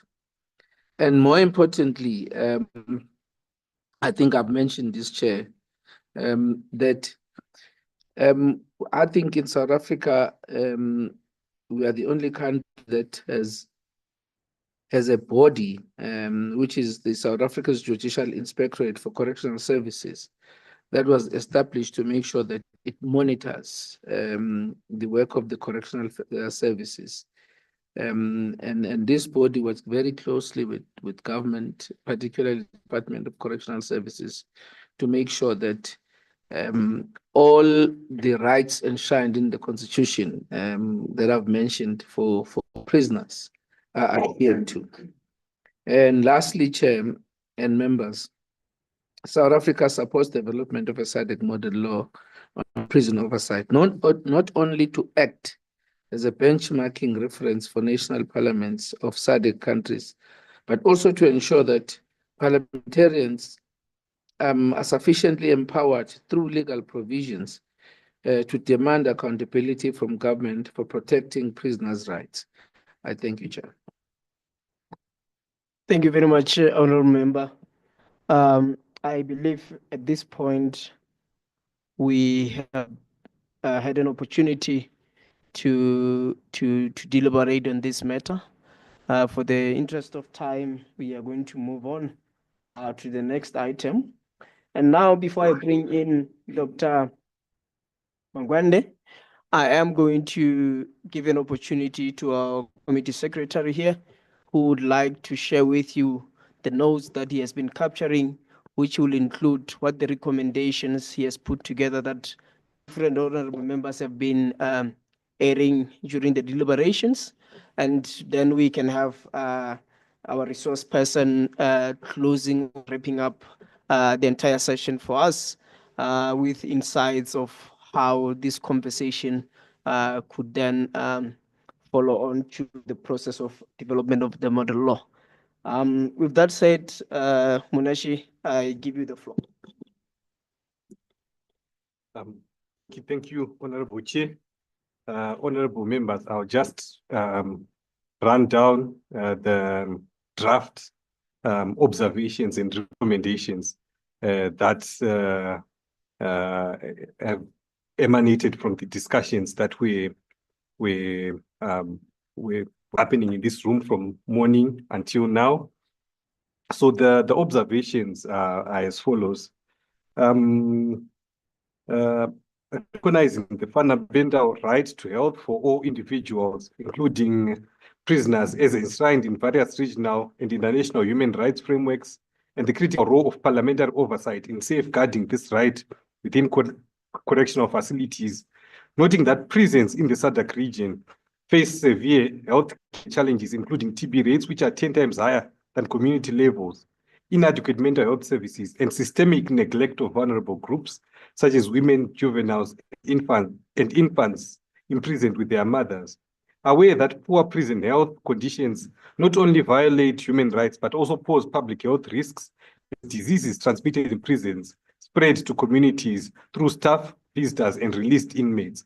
However, concerned that many SADC member states lack dedicated mechanisms for independent prison health oversight, leading to unchecked abuses, preventable deaths, and perpetuated cycles of recidivism due to untreated physical and mental health conditions.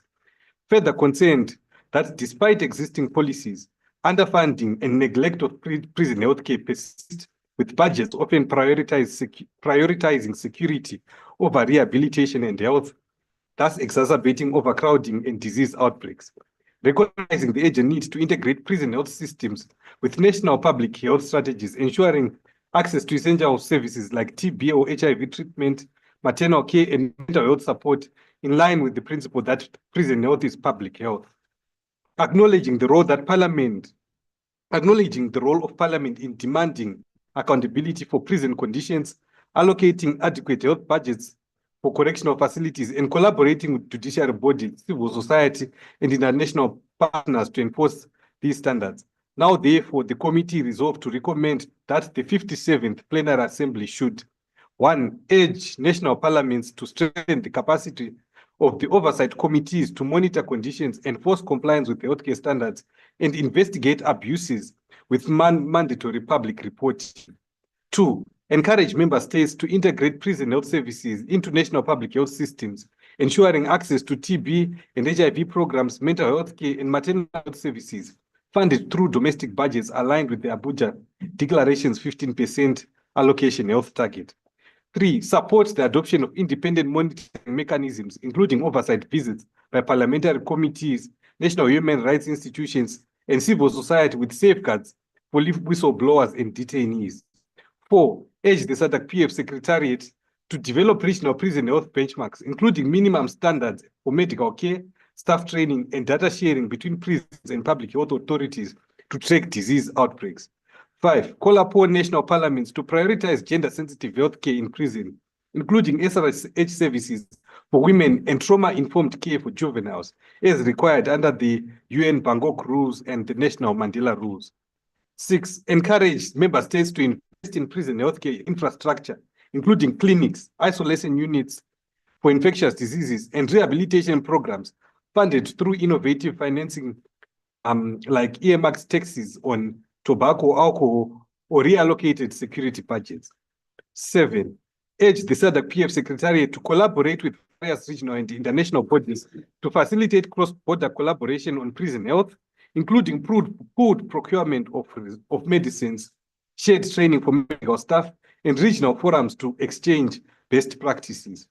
8, strongly encourage national parliaments to effectively discharge their oversight mandate to ensure that governments reduce pretrial detention rates through legal reforms and alternative sentencing, alleviating overcrowding that fuels health crisis. 9, and the last one, encourage parliaments to engage formerly incarcerated individuals in policy design, ensuring reforms address real needs and barriers to reintegration, such as stigma linked to prison-related health conditions. So by and large, honorable members, these are some of the recommendations that I managed to capture during the course of the meeting, and would value your feedback where you might want improvements or recommendations that you might want to be done away with. Thank you, Honorable Chair. Thank you, honorable members. Honorable members, I think this is worth a round of applause for the committee secretary for being able to put such a quick but what I would consider a very comprehensive summary of what we have been saying in different words, in different phrases. But at the end of the day, he has been able to take the key messages from our deliberations. And yes, I really believe we need to engage with these recommendations. I do not remember if we have any other platform beyond this where perhaps we can get this before we have the actual final report. Or is this the only opportunity for feedback that we have now regarding this? Okay. I think during the draft phase as well, I could be able to share that with the honorable members for feedback, and then for it to be finalized, it will incorporate your feedback. Perhaps it may not be quite easy now to say this has been left out because we have been through quite a lot of conversations during the day. Honorable members, as we get here, I would really want to give an opportunity now to Dr.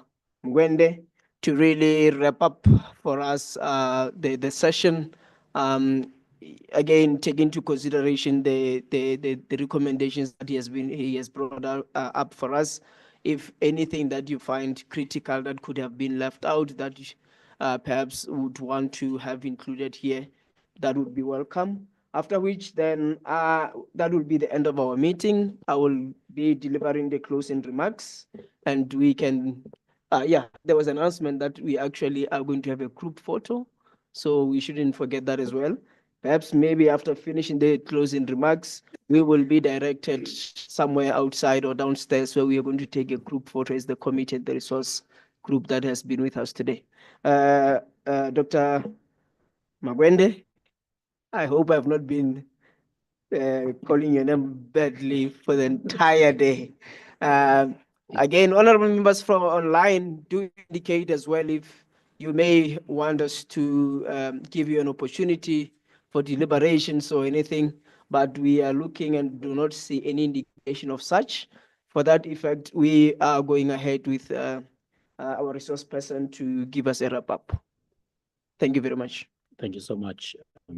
About the pronunciation, I think it's been okay. Since you've been referring to me, there's no similar name. So we can do with the pronunciation thus far.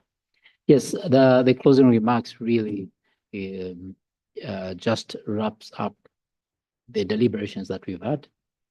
I think we started with acknowledging the fact that prisons are cross-cutting institutions, meaning every one of us is an eligible candidate, and that calls for our dedication to make it a possibility that the conditions thereof change. We are all responsible for the conditions that exist in prisons. I heard one a justice officer say it's government's responsibility, but when you look at what is government, you find that it reaches to where you are as part of government. So it's all our responsibility. It's our responsibility to ensure that the conditions in prisons improve. Good prison health is good community health. That is undebatable. Oversight mechanisms must be robust. They should be well-informed, passionate, consultative, and also focused on the job. And I think to achieve that, there is, of course, the need to enhance the legal frameworks that actually institute these mechanisms that also give the powers to basically go beyond just doing the reports.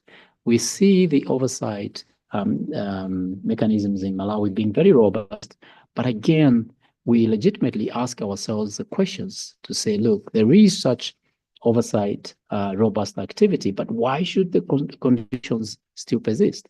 It is because of the limitations that come with the oversight mechanisms that exist there. Oversight committees must be furnished with legal muscle if its efforts could yield any substance.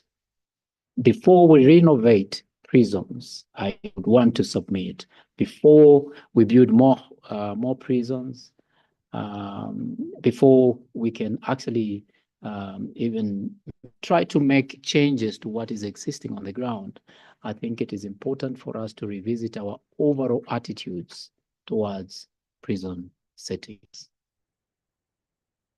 Prison health financing must be deliberate and it must be prioritized. Yes, there is an argument to say there are other priorities, but like the chairperson has indicated, we have chosen this methodology to safeguard society. So we need to dedicate or to allocate finances to support that methodology we have chosen to rid the communities of crimes. Hope and rehabilitation must override retribution in prisons. Parliamentarians must look within country for prison health funding. I think Mr. Donald Trump has taught us that it is not sustainable to look outside. We have that which it takes for us to raise enough resources for our inmates.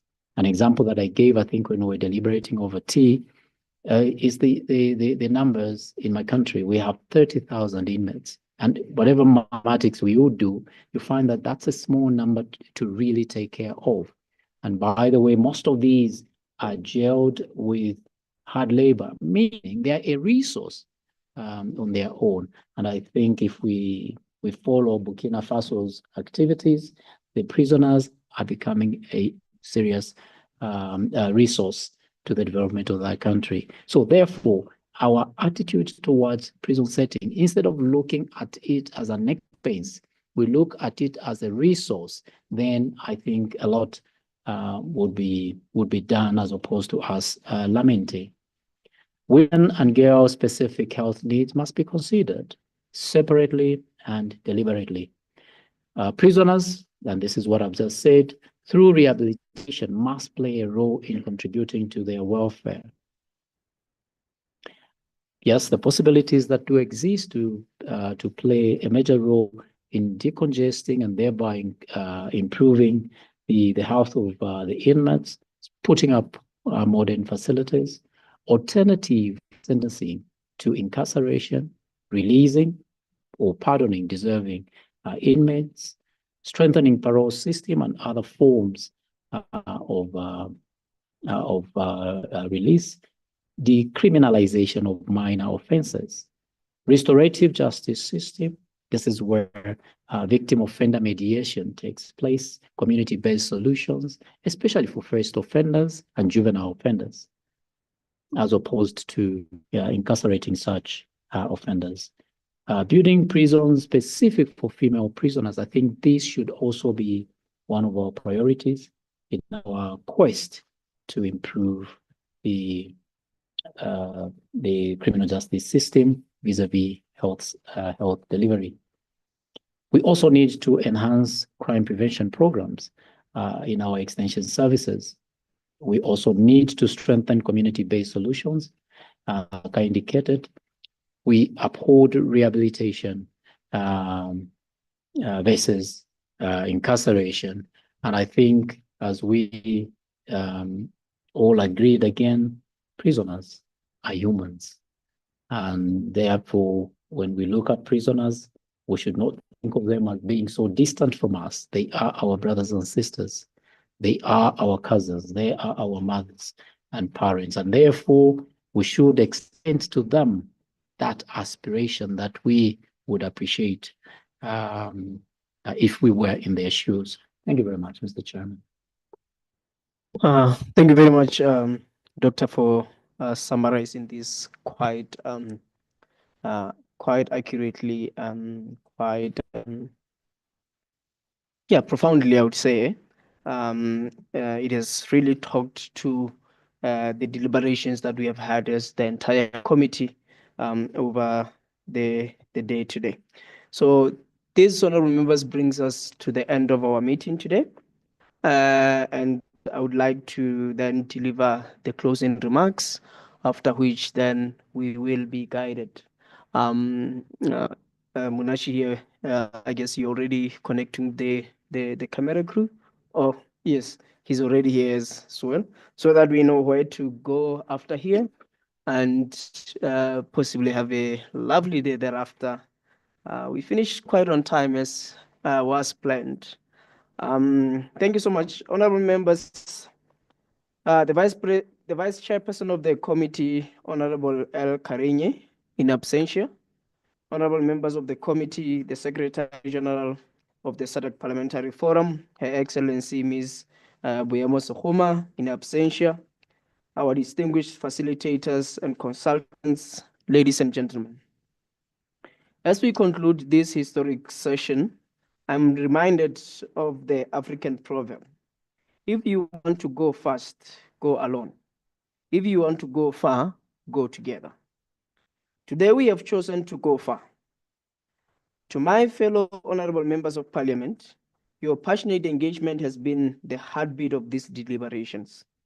When we began this journey, we faced a sober statistics that 400,000 lives are behind bars in our region.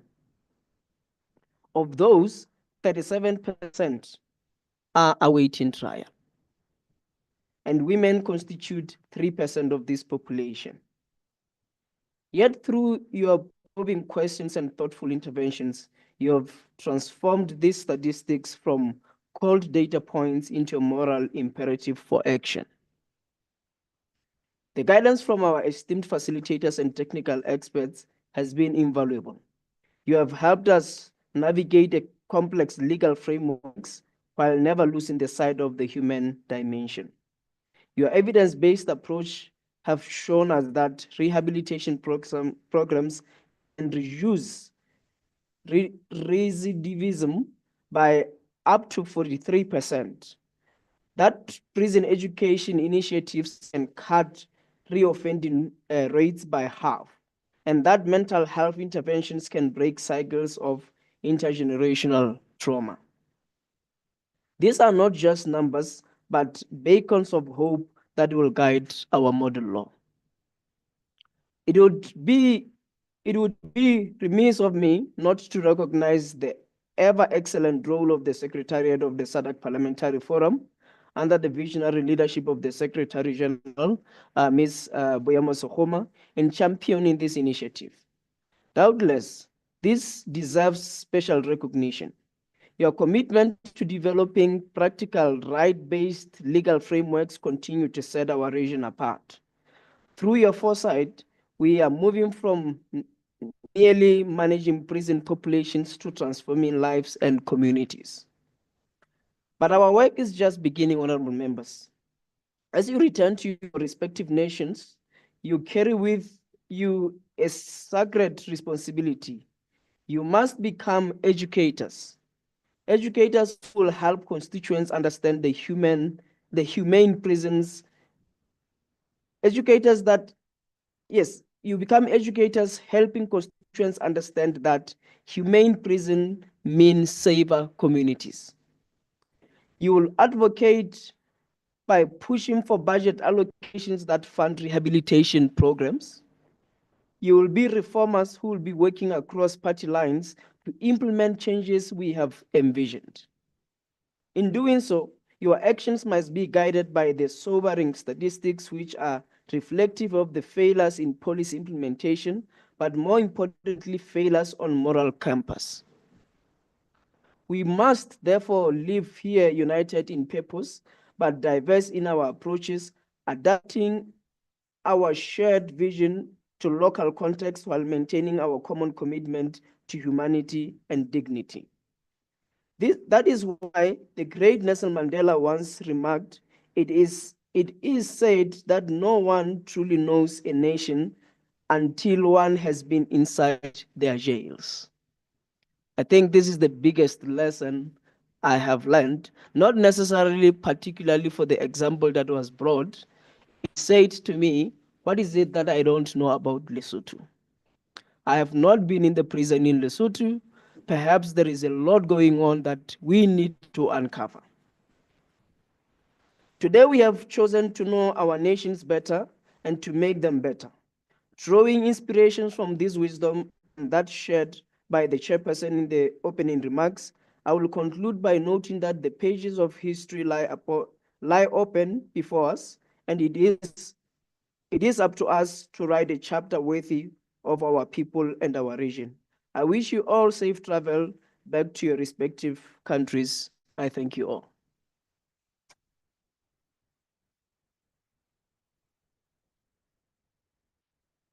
That was the end. At this point in time, Dr. Moses, kindly guide us in terms of where do we meet for the group picture. Thank you very much, Chair. So if we go downstairs to the reception, where we are normally dropped off by the shuttle buses, on our right, there's a green patch of grass there. So we'll do our group photograph there. I hope it's not raining. Is it raining? Okay.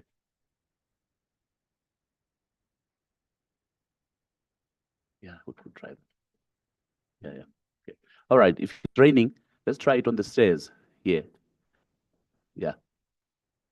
Just on the stairs. Yeah, as we go the steps that go down. Yeah. So we just lay ourselves. Sorry about that. Yeah. So